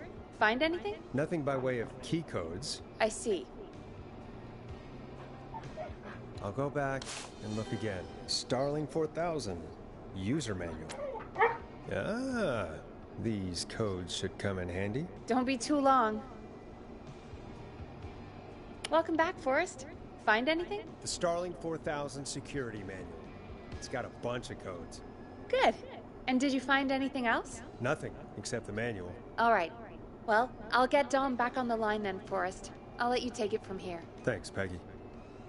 When you're ready, shut the music off. Line 1, whenever you're ready. Don, are you there? This is Forrest Nash from 189.16, The Scream. Oh my god, you're back. I've been so afraid. What's the code to the gate? No, Ivy, go. No, Ivy. Hold on.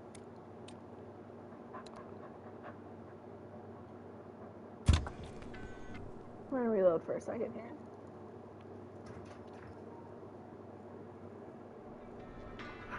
Morris Nash from 189.16, The Scream. Oh, thank God you're back. I guess I can't. I'm Okay. so afraid. What's the code to the gate?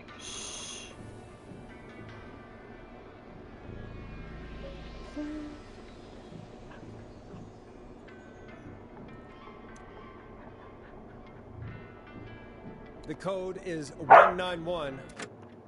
Because I read the note downstairs, but I guess it didn't register. It said that the security system had not yet been installed at the Woodside Apartments. And we heard the train, and we heard Max. So therefore, she's not trying to get into the apartment. Thank you, Forrest.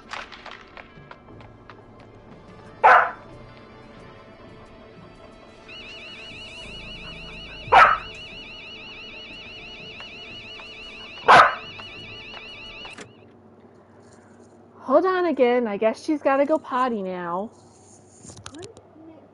Great shit. Come on. 5 seconds or something with you. Chewing up toys. You have to go potty. You're trying to. Mother Emma.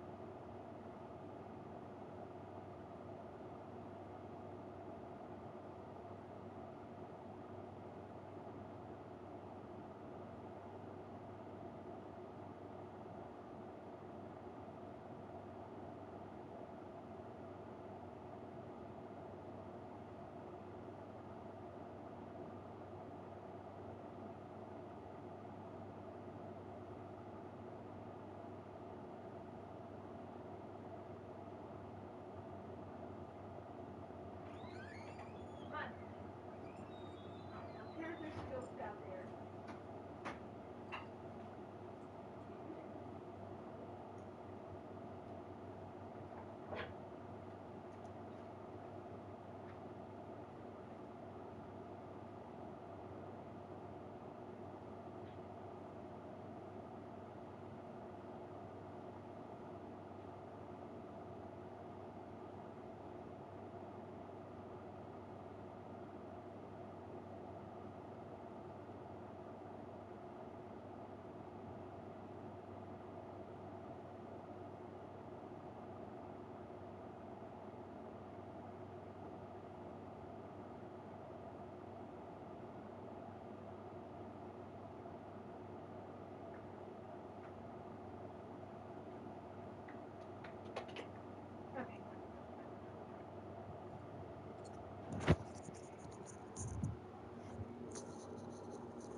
Son of a bitch.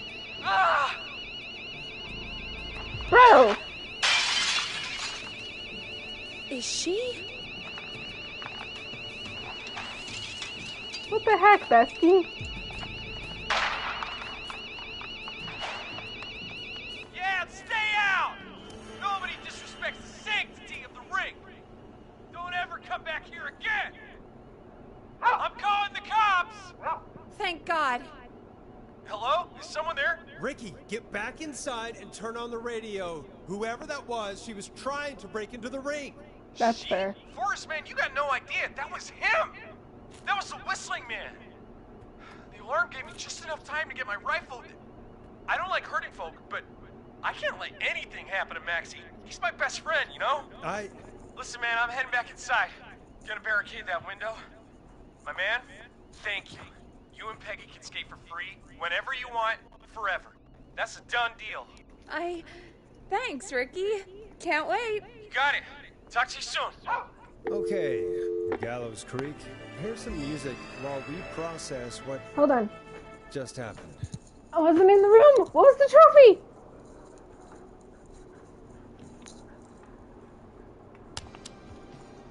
So, the whistling man is a woman?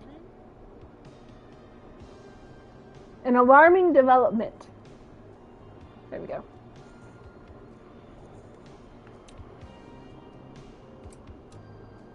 I had my suspicions. Yeah, sure, Forrest. You just never mentioned it. She called up. You spoke to her multiple times. I knew she wasn't right. Is that right, Sherlock? Why do you think she requested that song? To mess with us? Yeah, maybe. So, what now? I guess I should make an announcement. We do have new info. Okay, kill the music and you can make the announcement. Okay, you're live in 3, 2... Hey folks, this is Forrest Nash here. I hope you're all safely locked inside. For those of you listening to that last call, you might be wondering what to make of it all. Here's our take. We now believe the killer is actually a woman. One who might manipulate you into letting her in before she attacks you.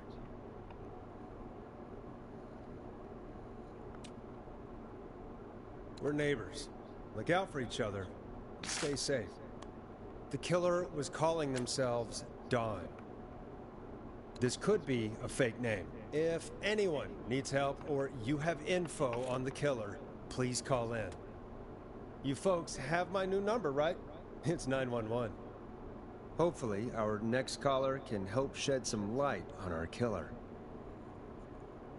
Hey, we had a call come in. Okay, folks, time to take a call. You're through to Forrest Nash on 189.16, The Scream. Hey, man. Murphy? Damn straight. What's going on, Murphy? You in danger again? Nah, man. I've just been listening to the show here at home.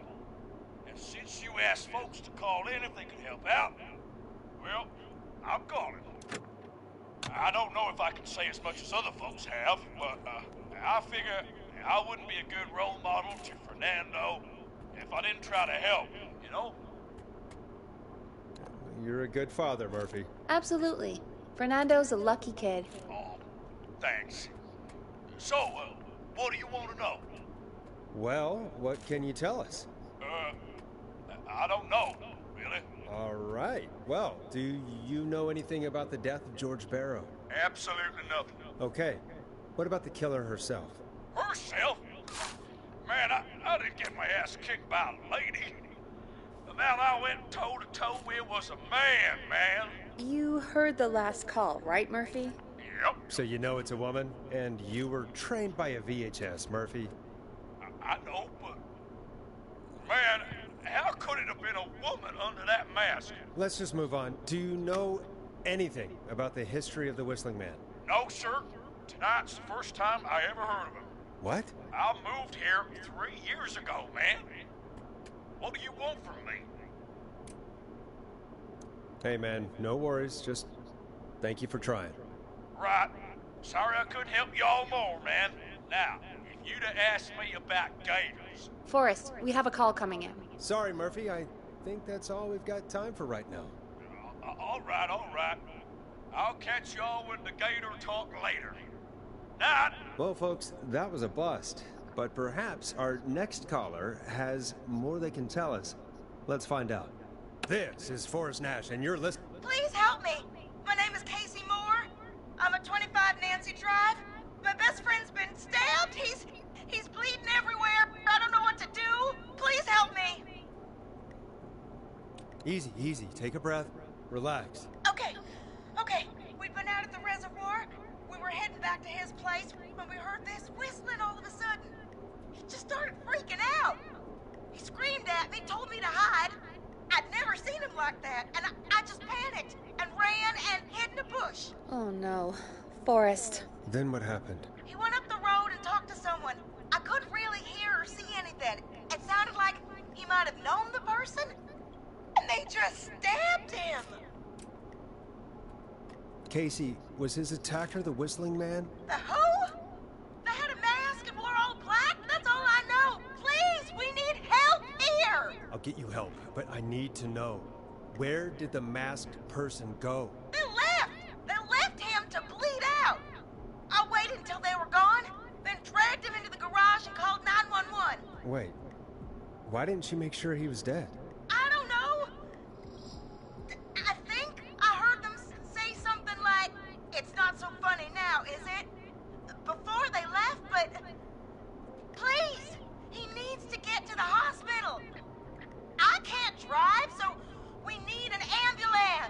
Forrest, the ambulance was destroyed in the explosion at the gas station. You should get all the info you can. What's your friend's name, Casey? It's Jason! Jason Parker! Can you tell us where Jason was stabbed? They stabbed him in the stomach, and then stabbed him again in his leg when he was on the ground, and it's... Oh, the knife is still there in his leg! We'll be right back. Peggy, patch us through to the hospital. On it. Phoning St. Gabriel's now. Switch to line 2. Hello, St. Gabriel's Hospital. How can I help you? Hi, this is Forrest Nash from 189.16. We have a stab victim at 25 Nancy Drive named Jason Parker. He's been stabbed in the stomach and the leg. He's bleeding heavily. Oh, God, I'm sorry. But the ambulance is... well, you know. I know, but please, we need something, or he's going to die. Forrest, listen, you're going to have to get him here. We need to see him, and we can't get there ourselves right now. We don't have any way to drive him right now. And even if we did, he's bleeding out fast. All right, listen. We need to buy him time to get here. That means stopping the blood first, and then finding someone to stabilize him. To stabilize him, you really need someone with first aid training. Do either of you have any? No. Me neither. Damn it. I'm really sorry about this, but I have other patients who can't wait. All I can do is talk you through the procedure as quick as I can, and then leave the rest to you. You think you can handle that? Hit me. I'm sure we can handle it. Okay, from the top. If he's bleeding out, then you need to get him comfortable and try to stem the bleeding. Lay him down. Apply continuous pressure directly to the affected areas. When the bleeding slows, get a clean cloth of some kind and hold it over the wounds. Get them comfortable. Apply pressure. Clean cloths when slowed. Got it, I think. You said he was stabbed, right? If the object he was stabbed with is still in him, don't take it out. It's stopping the worst of the bleeding right now. If anything, you should secure it so it stays where it is. I wouldn't have thought of that. It makes sense, though. God, that was a lot of info. But I think we can handle this. Glad you got it so far, because there's more to go. I'm still with you, Doc. What else do we need to know? If he's lost a lot of blood, he may enter shock. If he does, act fast. If you applied a cloth and it's bleeding through, don't remove it. Just apply another on top of it. If it's safe, elevate his legs to get blood circulating to his vital organs. Try to keep him warm. Get him to rest and reassure him. We need the patient to stay calm.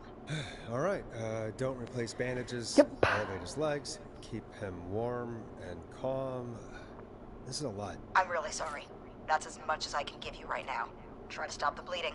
Find someone to get him stabilized and get him here as quick as you can. Good luck. All right, Forrest. Casey's still on line 1. Hello? Hello? Forrest, are you there? Hi, Casey. I'm here. How are you doing? I need help! I've been putting pressure on his stomach wound since you left, but he's still bleeding. I don't know what to do. That's good, Casey. The nurse said to do that. What about the knife in his leg? It's gotta be hell. Should I pull it out? No, don't touch the knife. The bleeding will get worse if you pull it out. Are you sure? I'm sorry. I'm gonna stop making suggestions. No, don't worry, Casey. We're a team here. We're all going to get Jason through this. Casey, is his leg wound bleeding right now? I hate looking at that knife. Yeah, it's bleeding. His stomach is worse, though. I think we need to secure the knife so it doesn't move around. Do you have anything you can tie around it? Yeah. There's some laundry piled up on top of the dryer, some cloths on the hood of the car, and what else? I guess I've got my jacket. Take the cleaning rags and hold them over the wound. I really hope these are clean. Here we go. I'm sorry, Jason. It's secure. I'm putting pressure on his stomach again. Oh, I'm starting to think we might make it. Forrest, can I have a word? Casey, I'm gonna have a quick word with Peggy. Keep putting that pressure on and let us know when the bleeding is under control.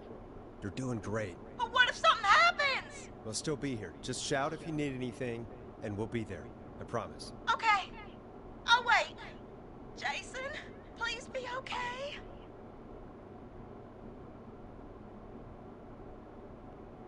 What's up, Peggy? We can't stay on the line with her all night. Dawn is still out there. What if other people need us? You're right. She's probably on her way to her next target right now. Exactly. And you heard the nurse. We need someone there with training who can stabilize him. He's gotta get to the hospital somehow. Could somebody nearby help them? Maybe drive them to the hospital? You know, that's exactly what I was wondering. Do you have anybody in mind? I might. A little before you started working here, KFAM did a mandatory first aid training course. Me and Karen missed it because we were away on a producer getaway. You skipped it, didn't you? Never mind. So, how does KFAM's first aid course help us? Casey said they're at 25 Nancy Drive, right? Yeah? Why? They put up a bunch of cheap houses around there about 10 years ago. So a bunch of people here at the station live around there. Do you think any of them could help Casey and Jason? Probably, but I don't know who lives there. And since I missed the training day, I don't know who knows first aid. Could you call them and ask? I don't know everybody's numbers. I've only ever called Karen. Everybody's personnel info is probably in Reggie's office. Got it. I'll look through their files in Reggie's office. It's a life or death situation. I'm sure they won't mind. Right. But there are a couple of problems with that. Naturally. It's sensitive information, so Reggie probably locked it in his safe. Great. Great. Do you have any idea what the combo for the safe could be? Not a clue. Reggie's a serial note-taker, though. Maybe something in his office will give it away. Right. There is something else. I'm not gonna like this, am I? Have you ever heard, the future is floppy? Peggy, what the hell are you talking about? I'm talking about floppy disks. Floppy disks are like these futuristic things that have information on them. You put them in a computer and they do something. Peggy, I know what a floppy disk is. Anyway, Reggie decided that the future is floppy and started phasing out our physical records and replacing them with these floppy disks. I imagine it's the same for our personnel files. That's good to know. Since we haven't heard anything from Casey, I'm guessing Jason's okay for now.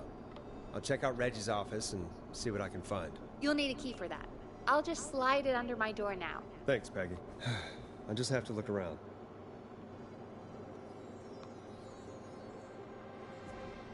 Good. I'll patch my mic down to the office so you'll hear me over the intercom.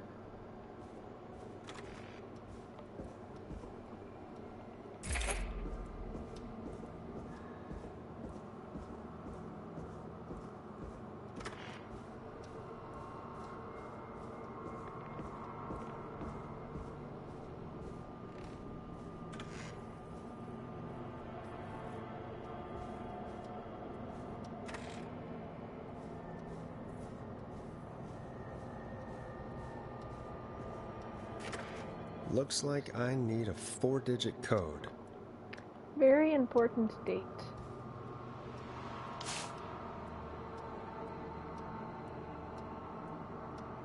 Tom Croslow.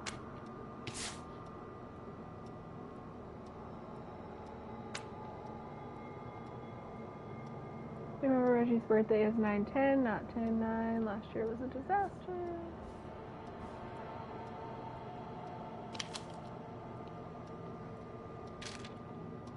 I don't remember what I picked up that had.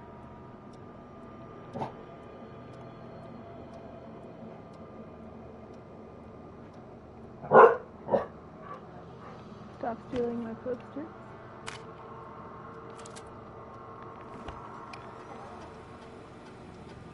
Could this be it?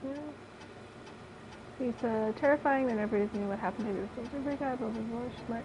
Takes place on 11/07. Very important date for the town. Save the starvation. Okay, 11/07. Nice.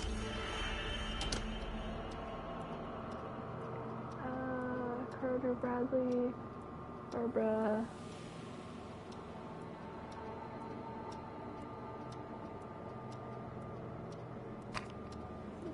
No, wait. What?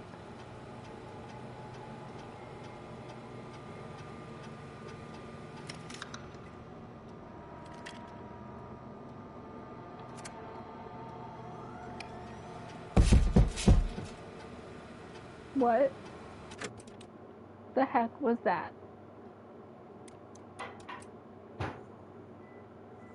Creepy. John Hedges, title newsreader, July 19th, 14 Nancy Drive, phone number. With the first aid I knew he was a war medic, but it was station policy to send everybody regardless. John apparently has a bunch of medical equipment in his home that he procured from the military at the end of his service. Is that legal? Do I need to report him? Spoke to John again about eating the free samples that Brad gets for his reviews. He said he'd stop, but he still asked 3 times too. Is it un-American to reprimand a war vet?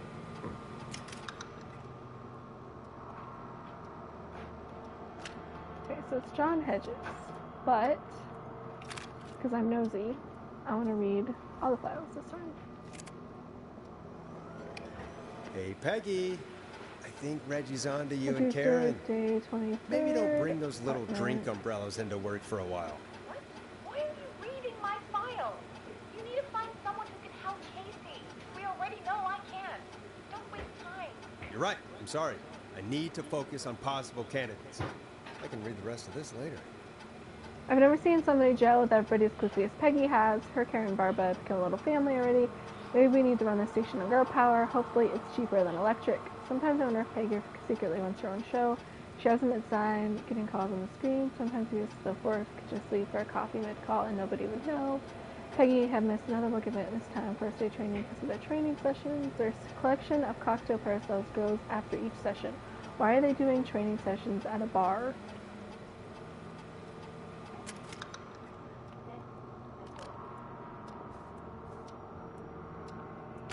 Kyler, welcome back. Get a load of this, Peggy. Apparently, I'm a lone wolf type. Forrest, what are you doing? We don't have time for this. We have a man literally dying on the line, and we're more interested in you. You're right. I'm sorry. I need to focus on possible candidates. I really shouldn't have read both. We're in a hurry. I actually can't believe we got the Forrest Nash here in Gallows Creek. His motivation may be low, but his demands are a bit beyond our means, and he's currently blacklisted from any refugee station, but honestly, we don't have a reputation to lose. Forrest isn't really integrating with the team, seems to have this lone wolf thing going on. Heard him call Jeannie, Janine, and Brenda in his first week. Hopefully this changes when he gets settled. I paired Forrest with Peggy for his show. They seem to develop a relationship of sorts pretty quickly, which is good because we sure don't have the show budget to pair him with Karen.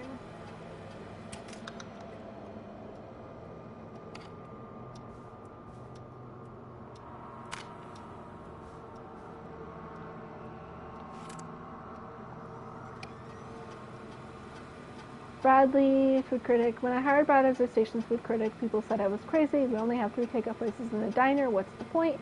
To them I said, you can't be afraid to explore the dark recesses of the unknown, or Henderson. Bradley and Barbara seem to be spending an awful lot of time together. I didn't realize she was so interested in Brad's work. Maybe I should join one of their after-work meetings sometimes. I've always wanted to learn more about food. Brad and Barbara ended up missing most of our first aid training session. Brad made a joke about practicing mouth-to-mouth, and Barbara got upset and stormed off. The joke wasn't that bad.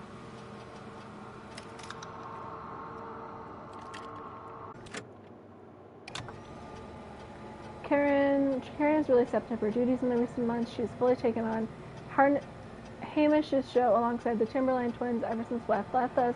Hopefully she doesn't get any ideas about being paid double. Karen has started mentoring Peggy. I think this will be really good for Peggy. They're even doing team building training getaways to improve efficiency. Update, I'm starting to suspect that these producer training getaways are being strategically timed. They've now both missed Secret Santa first aid training and the Teddy Gallows Jr. station visit.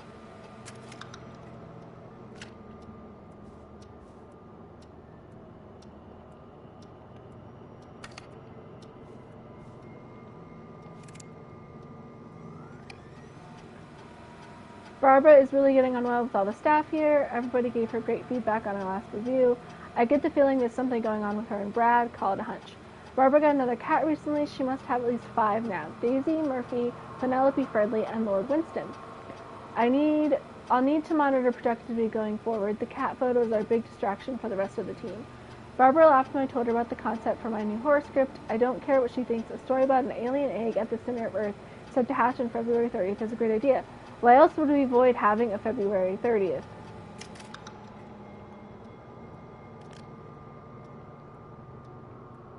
Hey, Peggy, you there? Yeah, I'm here.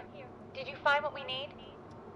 I think I know who our best bet is to help Casey and Jason. All right, good work. Who should I... Hello? Is anybody there? Please pick up. Casey, I'm here. What's wrong? Jason started going pale. I tried to get him to rest, but he just threw up everywhere. What's happening? What do I do? God, it sounds like he's going into shock. Casey, just stay calm. It's going to be okay. But the bleeding seemed to slow down. Did I mess up? Jason, I'm sorry. Casey, calm down. You've done everything right. I need you to listen to me, okay? For Jason. What did the nurse say to do about shock? Casey, I need you to elevate Jason's legs. We need to get the blood flowing to his vital organs. Got it. Jason, stay with me. I'm just gonna move you. This might hurt. Okay. I propped his legs up on some boxes. I'm looking at my notes. We need to get Jason as warm and comfortable as possible. Do you have anything you could use nearby, Casey? Yeah. I still have some laundry next to me. I'll wrap him in some blankets. Just give me a second. Sorry. Jason's bleeding through his bandages. Should I get him new ones? Or... Oh, God. Don't remove the bandage. Apply another one on top of it. Do you still have something you can use? I've used the rest of the laundry to keep him warm, so... I'll use my jacket.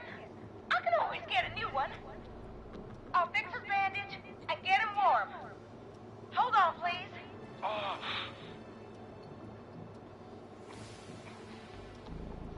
Sorry. I'm done. You're gonna be okay, Jason. Just relax now, okay? I'm scared. He's not doing well. Is he gonna... Casey, I need you to be strong for Jason. Sit with him and reassure him that everything's gonna be okay. Okay? Okay. Please, I can't give him what he needs. Please, help. I can't lose him. All right, Forrest, we need to hurry. Jason doesn't sound like he's doing too well. You said you knew who to call earlier? Who was it? We need to call John Hedges. He lives on Nancy Drive. He didn't really participate in the first aid training, but he's a former war medic. He's probably the most trained person we have. Really? I never really spoke to him before. A war medic, huh? Yeah, and according to Reggie's notes, John keeps all of his old equipment at his house. He's something of a hoarder. All right. What's his number? 5420735. Calling now. Let's hope he picks... Who the hell is this calling me?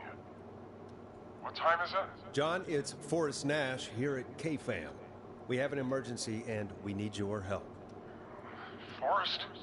If this is a work emergency, then it can wait until the goddamn morning. Just leave me a note like everybody else. John, no, this is a medical emergency. A man has been stabbed by the Whistling Man, or... Never mind. He's badly hurt, and he's going to die unless we get someone to him now. The Whistling Man? What kind of joke is this? John, we're not kidding. A man is gonna die if we don't help him right now. Seriously? I haven't been called on for over 10 years. Where's the patient? What's his condition? He's at 25 Nancy Drive. I think we got his friend to stem the bleeding, but he's gone into shock. He's passed out right now. You say he was stabbed? Do you know the extent of his injuries? From what we were told, he has 2 major stab wounds. One to the stomach and one to the leg.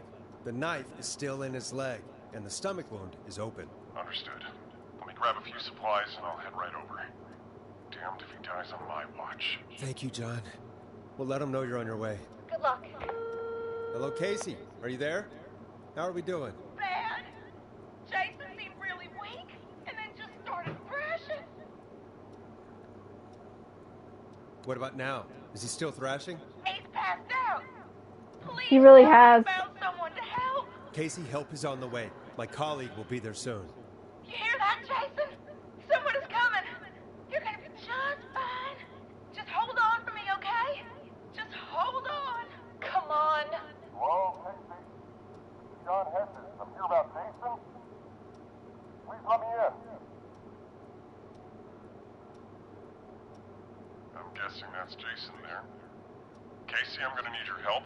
Forrest, Peggy, don't you two worry. We've got this from here. Okay. Forrest, we'll call you back later. I have to go now. Good luck, everyone. God, I hope he's gonna be all right.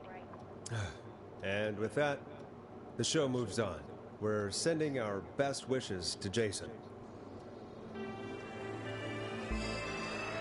Well, after all that excitement, I think we could use some music.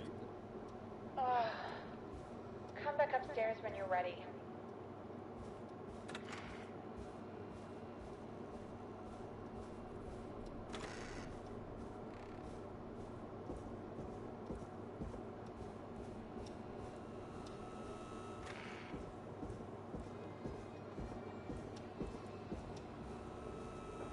It's getting pretty late. This might be your last break for the night, so try to enjoy it. Give me a buzz when you want to go back on air. Let's roll. You got it. We've got another call coming through, too. I wish. Okay, Forrest, shut the music off. Welcome back to 189.16, The Scream. I believe we have another caller on the line. How are you tonight, caller? Forrest, it's me, Roller Ricky. Oh, and Maxie's here too. Good to hear from you again. How are you both doing? Oh, we're good, man, thanks to you. You're like our guardian angel. That wouldn't be a bad look for you, Forrest. A little White Wing Halo number? Maybe something for the K-Fam Halloween party. All right, everyone, let's calm down. Ricky, I'm just glad we could help you and Maxie. Is there anything else we can help you with, Ricky? Actually, I think I have some info that might help you. Oh? What's that? You see, man, me and Jason know each other. You know each other? Yeah, we went to Gallows High and played on the football team together. He was a gnarly offensive linesman, and I was our star wide receiver. Runner Ricky, they called me. All right, and what does that have to do with tonight? Well, because George, the guy who drowned, he was on our team too. Tell me about him. What was George like? I didn't know him for long, man. Sad to say. We had our first team party on the night he drowned. He seemed like such a good dude. Ricky, were you there when George drowned? No, man. Once the party turned, I beat feet out of there. Man, I remember George and his girl there. There was a whole lot of love, man. I could see it, you know? Ricky, please. What was her name? I never got her name, man. He just called her Bean. I didn't really know her before, or see her after that. Then what did she look like? Please, tell us anything you remember. I just remember a pretty girl, man. I'm sorry. Ricky, you said the party didn't last long. What happened? We were just having a good time, and then the next thing I knew, everyone was running for their life. I looked up and saw that goddamn whistling man in the trees. Stop saying that word. And I never ran so fast in my life. I ran straight home. Didn't know about George until next morning at school. I'm guessing it was whistling night, wasn't it?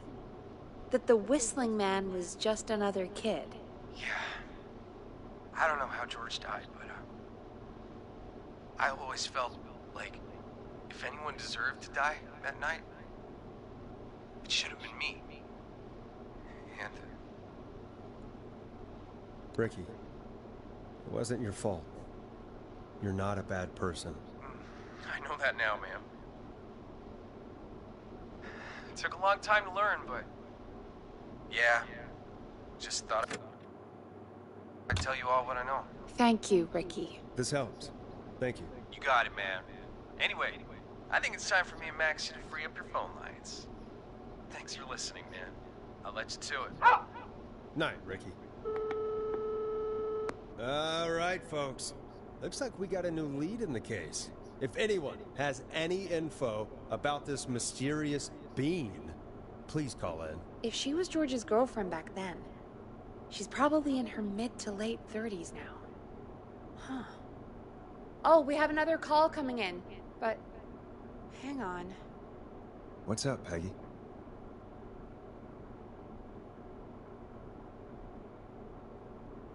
Peggy? You're gonna want to take this call off the air. Who is it? Just do it. All right, folks, it's time for another track. Here's one to help you sit back and relax. We'll be right back after this. I hope this is good news, Peggy. Who have we got? Find out for yourself on line 1. Hello? Forrest, I'm glad I got back through to you. Sounds like it's been a busy night, huh? Surprise! It's Leslie, our 911 operator, leading the charge from Henderson to come save us. It's so good to hear from you. Are you okay? We're doing okay. Sarah and I are both happy to be headed back home. We're happy to have you too. Wait, Sarah? Oh, yeah, I mean Deputy Martinez. Anyway, we got back into radio range a little while ago. We've been listening in, but haven't been able to get through until now.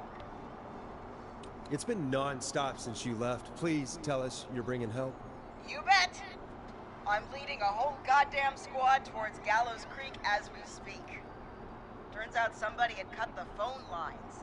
They had no idea what was happening. That's great news! That's crazy about the phone lines, though. Do you think the Whistling Man cut them? I'm guessing so. I don't know how the Whistling Man did it. But that doesn't matter right now. Listen, we're coming in hot, but we need your help. I know Gallows Creek isn't a big town, but if we don't know where the Whistling Man is, we can't get him. Her. That's where you come in. You can count on us. What do you need? It might be a long shot, but here goes. The Whistling Man already called up a few times. I bet she calls again. We're still a little ways out of town, so if she calls, stall her. Buy as much time as you can for us to get in. And while you're talking to her, try to figure out where she is. We'll be listening in, so once her location is known, we'll head straight there and end this nightmare. I'll do my best. I know you will. Heck, I can see the headlines now. Forrest Nash's interview of a lifetime. Anyway, I'll radio the other cars and tell them the plan is a go. Hopefully the next time I see you, it'll be with our killer behind bars. Take care now. We'll see you soon, Leslie. Oh, thank God. It sounds like this is almost over. We're nearly through this. Best we don't waste any time then. Let's get back on air. You got it. Bringing you back live now. Welcome back to The Scream with me, Forrest Nash. The line is lit up, but before I get to our next caller, I just want to say, things are looking up. It's almost over, but for now, let's bring in our next caller. Evening, caller. This is Forrest Nash. Hello, Forrest. This is John Hedges. I'm here with Casey. I wanted to give you an update on Jason. John! Is he gonna be okay? He's a fighter. He'll be fine. We've got him stabilized and resting in a bed. We're preparing to move him to the hospital. Thank you so much. If you hadn't been there, then... God, I don't even want to think about what would have happened. Of course, Casey. We're just happy he's okay. John, Casey, you two did all the work. Tell Jason to get well soon from us, whenever he's up for it. Well, why don't you tell him yourself? Is this Forrest? Jason lives! The one and only. I hope you're feeling better. It's good to hear you, Jason. How are you? Oh, well, you know. I've got a hole in my stomach, and there's a knife in my leg, but John gave me something to take the edge off. So, I might feel even better than either of you.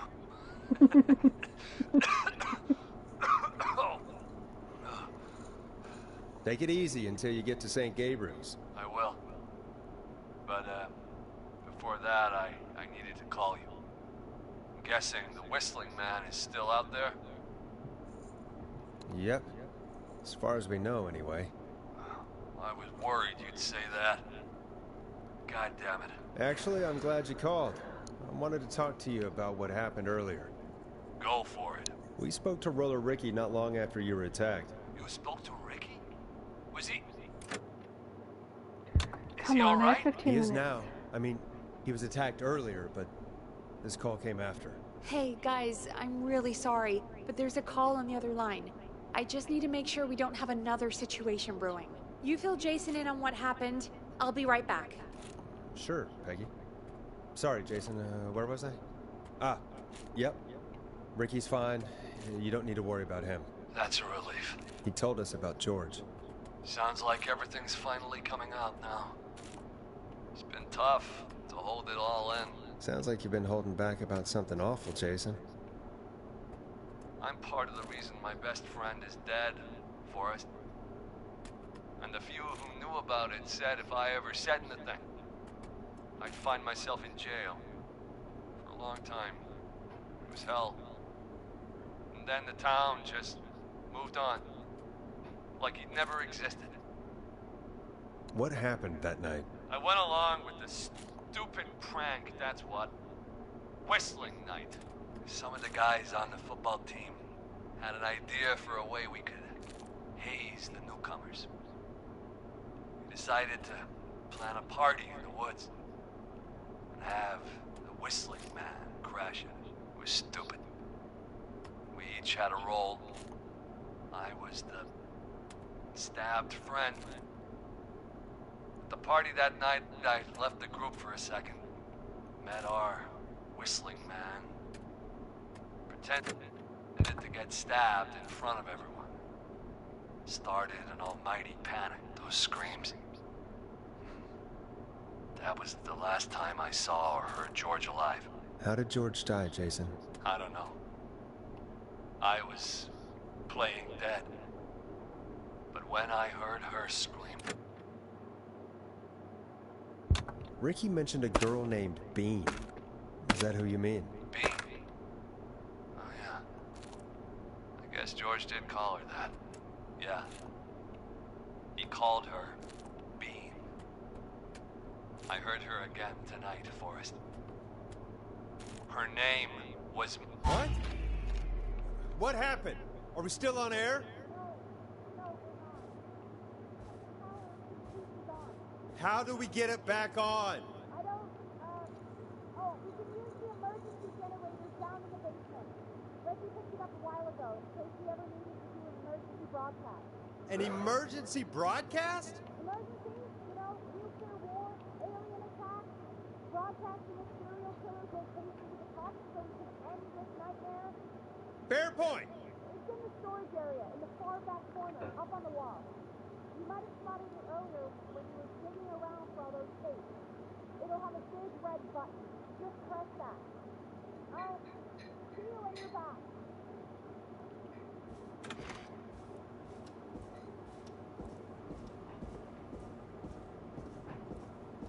I might have to play this a third time to get the trophy. I have about 13 minutes left. You're supposed to do it in under 4 hours.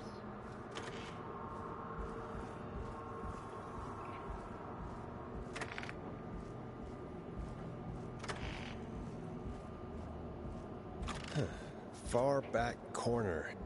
Why is this station so big?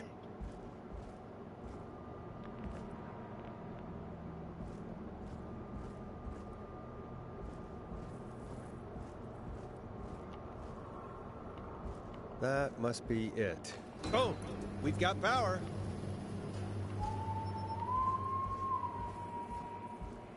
The Whistling Man. I need to warn Peggy.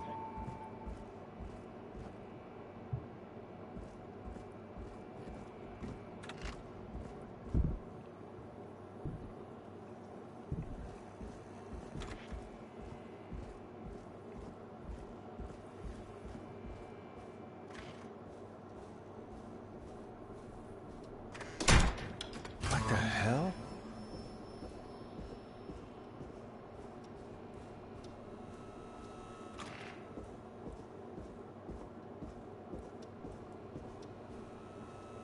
What?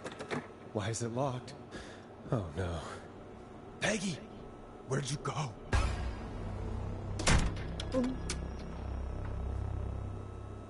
No way. This can't be happening.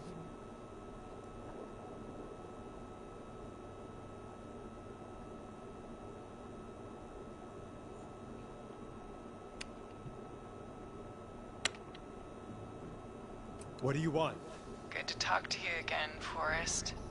You know, I've really enjoyed our chats tonight. I'm not I gonna guess finish we've this had in some under 10 moments. minutes. My favorite was when Ricky ran you out of the rink. Ha! You sure did get me then, Forrest. Where's Peggy? Have some patience, Forrest. It's almost the end of the night. Almost the end of the show. But it's not over just yet. We've got a little time still. So let's make the most of it.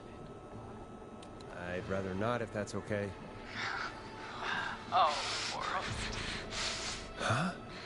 I thought we'd end tonight's Whistling Man special with a special guest. The one who started it all. Oh, let me take that out of your mouth and... You crazy bitch! Let me go! Welcome to the air, Mr. Teddy Gallows Jr. Wait. It's all gonna come out tonight, Teddy. Your daddy and his money saved you 20 years ago. But even if he crawled out of his coffin with all the money in the world... Wait, where the hell is Teddy? How are you talking to him if you're here with me? Because I'm not there with you, Forrest. I'm here with Teddy. And if he says where that is, well, he knows he'll get it. Wait, then... Who am I looking at? Forrest Nash, let me introduce you and all of Gallows Creek to my boy, Henry Barrow. Hi, Henry. Nice to meet you. Don't mind him. He's just shy. So there were two whistling men tonight. Of course. That explains how you were always able to get around town so quickly. And that's how you escaped the secret archives in the newspaper office. Don't think I've forgotten about that, Forrest. Locking my sweet boy away like an animal. And Murphy, he was right, wasn't he? He did fight a man. He did. I taught my boy to never run away from a fight. Hang on. Did you say Barrow? Then... are you... Let me just get this mask off. Damn uncomfortable thing. No wonder Mooney went crazy wearing this. There we go. Marie? Marie Campbell? George's old girl. Oh. Well, it sure has been years since I last saw... Oh, God damn it. Where are you going with all of this? Everyone's gonna know now what Teddy did. He killed George that night. This night. You... You're gonna talk when I talk to you. And not a moment before. Meanwhile, Forrest, I'm gonna give you the chance to talk. You're gonna help me reveal what really happened to George all those years ago. Okay, Marie. I'll do it. Good. Then let's talk about the night George was murdered. Murdered? Listen, I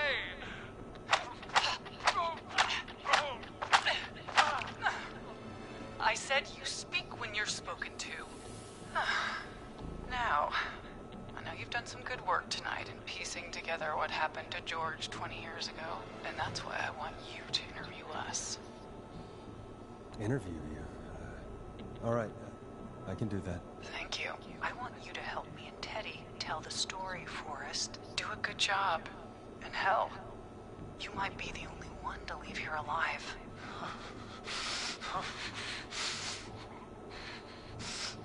I need to drag this out. If I can buy Leslie time to get back to Gallows Creek, and if I can find out where Marie is, then this can end.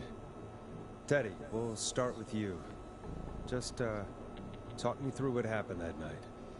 How did it start? how would I know? It was 20 years ago. Do you want to die, Teddy? Because if you don't start talking... What the hell? God damn it. Okay. Our first team party was coming up. And when I saw the date it was scheduled for, I had an idea for a way we could prank the new guy. Night as Whistling Night. I'm guessing that's what you mean? Well, we didn't have a name for it then. It was just a night that Mooney went missing. But Whistling Night is what they'd call it later. Wait. You mean this was the first Whistling Night? Keep talking, Teddy. We went up near Whistling Point. God, who was there? Me, Jason, and George, of course. But George didn't come alone. He brought Marie. And Roller Ricky. He was there too, wasn't he? Yes, Ricky was there too. Runner Ricky, our wide receiver. I helped him off the bottle, you know. Because I'm a decent man. Is that so? Yes, it is. He came apart one day. Some people do. He had some issues. Wasn't stable. I didn't want him to hurt his chances in life. So, I helped him keep himself together. You were afraid he would talk about that night, weren't you? Keep talking. About midway through the night, we put the prank into action. We looked up at the trees and saw Jason there, bloody, like he'd just been stabbed. And the Whistling Man, screaming. George and I and Ricky, we got left behind. But Ricky was in on it too. I know he was. He and Teddy were as close as anybody. Teddy must have told him the plan. No, Marie, you're wrong. Ricky didn't know. What? Did you miss that part of the broadcast? I spoke to him earlier. He had no idea what was happening. He said he was as terrified as anybody. Isn't that right, Teddy? You didn't tell him, did you? Ricky never could keep his mouth shut. If we told him, he would have given everything away. But well, it doesn't matter. He didn't run his mouth enough to tell anybody about it afterwards. He's still guilty. It was just a stupid prank.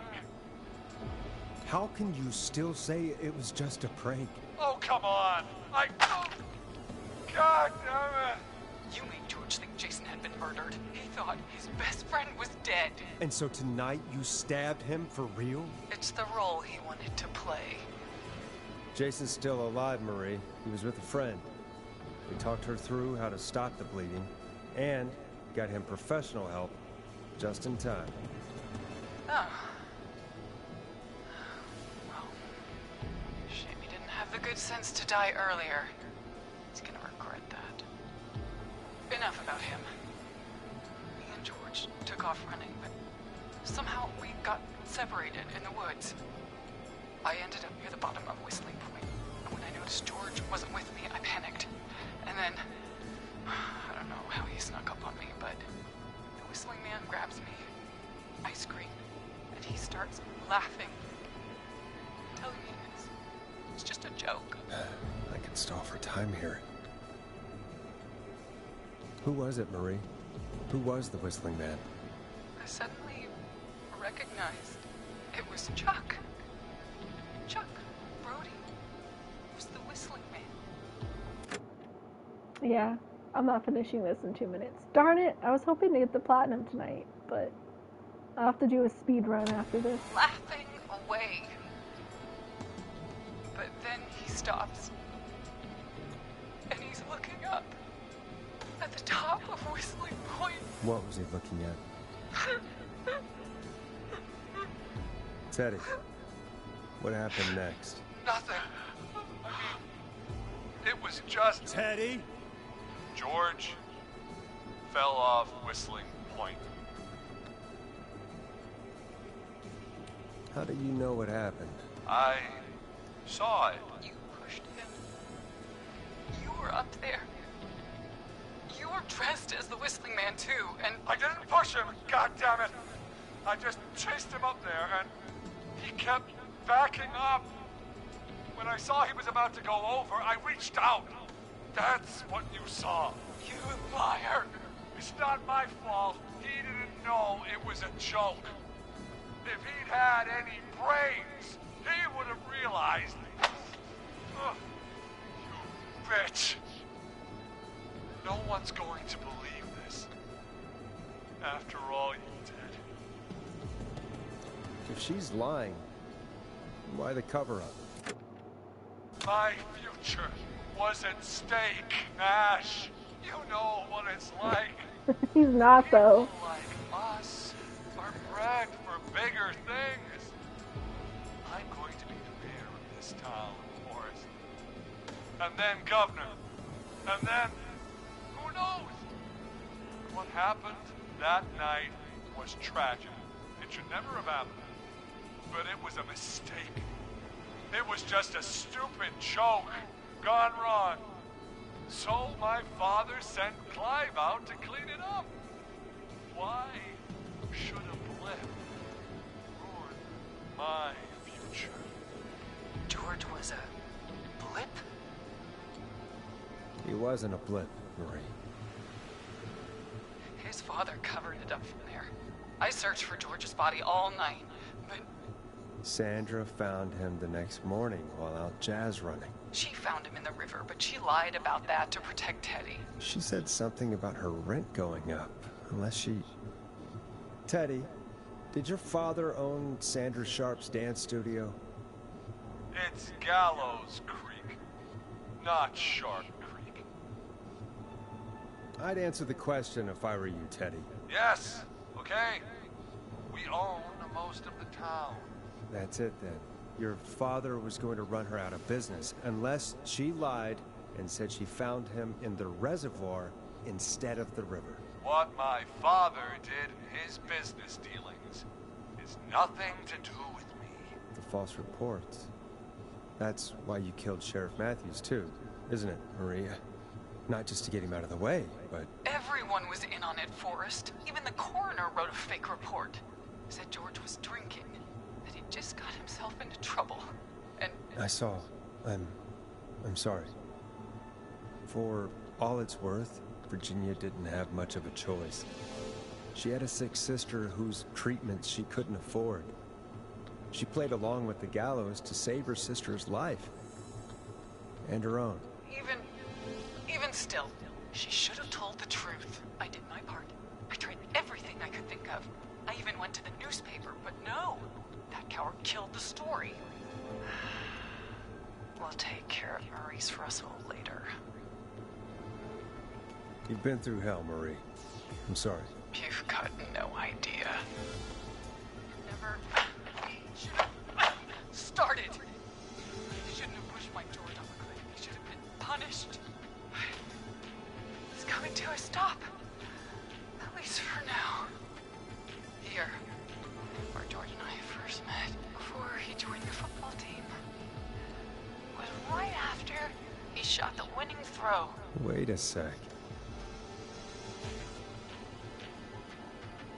We're at Gallows Creek High, in the gymnasium. That's right, Forrest. Not that it matters, but yes, we're here. Anyway, took a swing for Teddy Gallows. The interview with Teddy. So, Marie, where? Oh my God. Peggy! Teddy? You gotta help me. Quiet. You'll talk more later. Now I have to talk to someone who mattered more than you ever did. Peggy. It's been so long since I've seen your face. I worried you wouldn't come. Marie! Oh my God. I thought you... And here I was, thinking you'd forgot me. I'd never forget my own sister. Sister? Peggy, what's happening? Why are you even there? Wanna explain, Peggy? Earlier, while you were speaking to Jason, I got a call. You remember? Well, it was from Dawn. She said that my sister Marie was there that night George died, and that I should come to the gym for a reunion. And when you walked in, you found out That my sister is the Whistling Man. Good to see you too, Peggy. Why didn't you tell me any of this? She said that it was my last chance to see my sister. I knew if I told you, you'd try to stop me or come with me when we need you on the radio. And I just... I'm sorry. This has to be a lot for you. What happened to you, Marie? You just disappeared one day. It's a big twist. I was thrown out, Peggy. I begged Mom and Dad to do something about what happened that night, but did they care? No. They told me to stay quiet. They only cared when they learned I'd been with George. And Marie, I'm so sorry. I never knew. It's not your fault. Really, it's Mom and Dad I should be seeing right now. But since they're gone, well, I'll have to settle for the next best thing.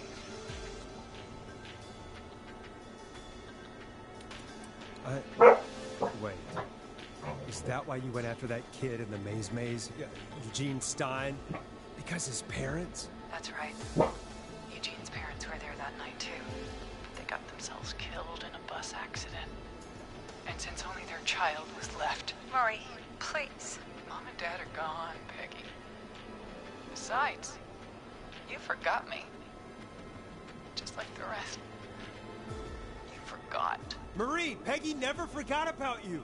Keep your mouth shut. She kept a card from you. She kept it here on her desk. What card? The card you made me for my 8th birthday. What does it say, then? Happy birthday, Peg. Now you're great and 8. Love, M.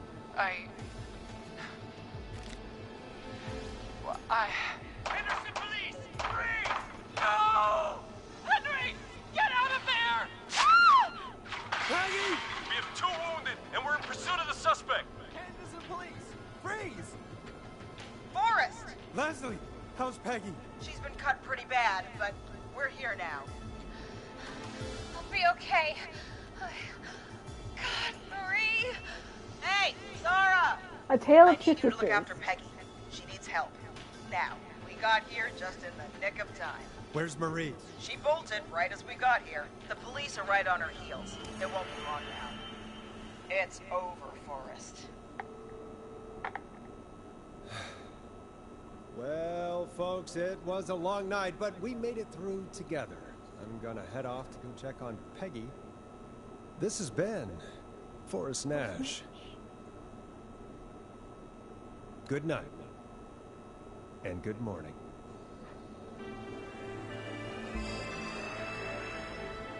The man, the myth, the scream. Not all talk.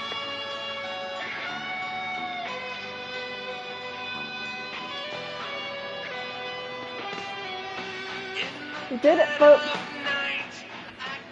Everyone lives.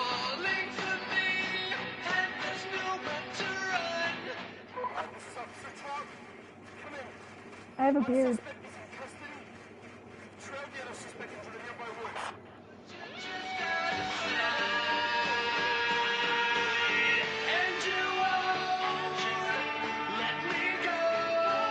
Peggy's pretty.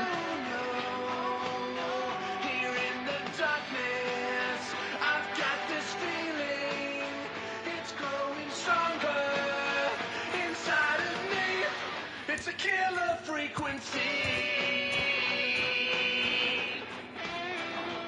I'll have to do one more playthrough to get the speed. But I can do that later. I'll do that after stream.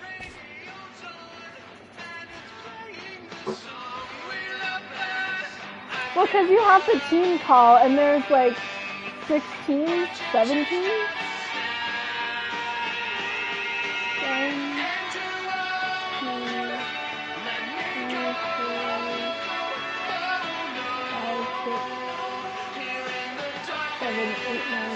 There's like 9. I don't know, there's a bunch of teams.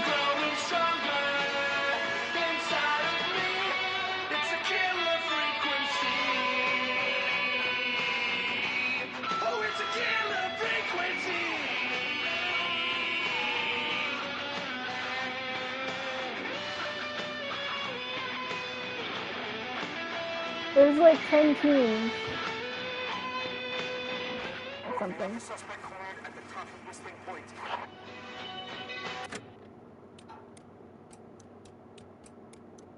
I forgot to save the game again. Gosh darn it.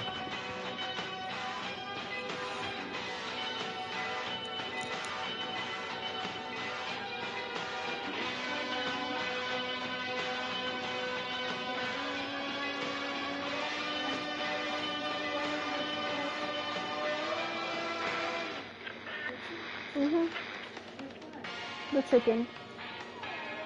The speaker is somewhere under the couch.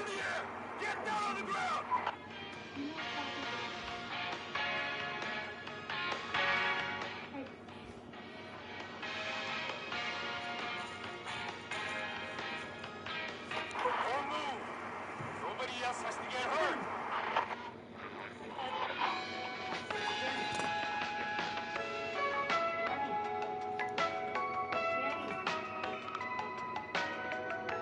No, stop! Suspect has jumped!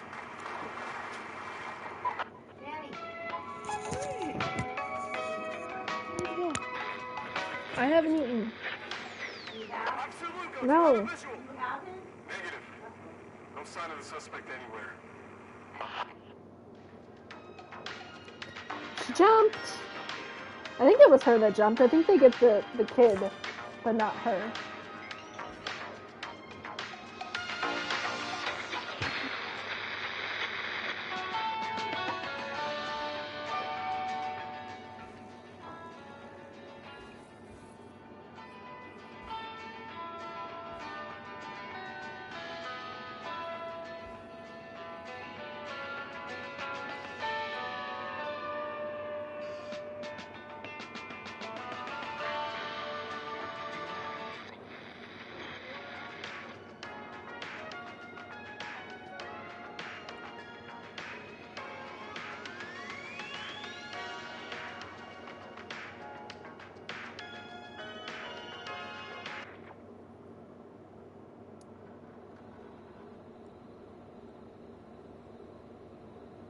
And that's that, folks.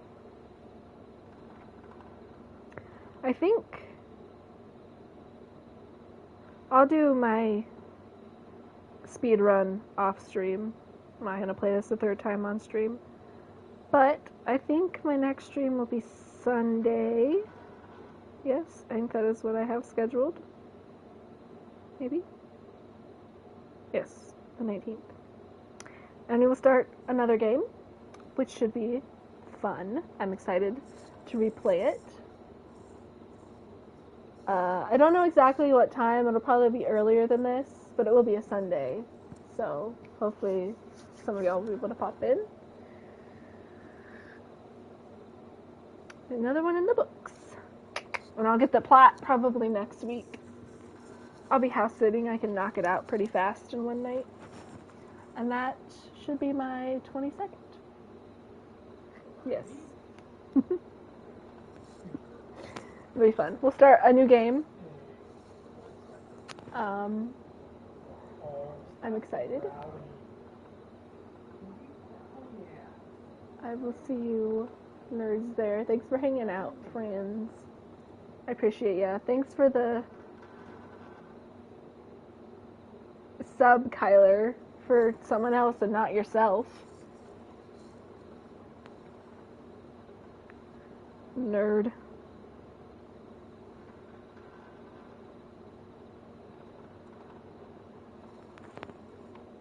You better have done that on a computer and not your phone. Yeah, we did it. I need to save. I will see you next time. Sunday. Thank you, nerds. I appreciate y'all. You too, Kyler.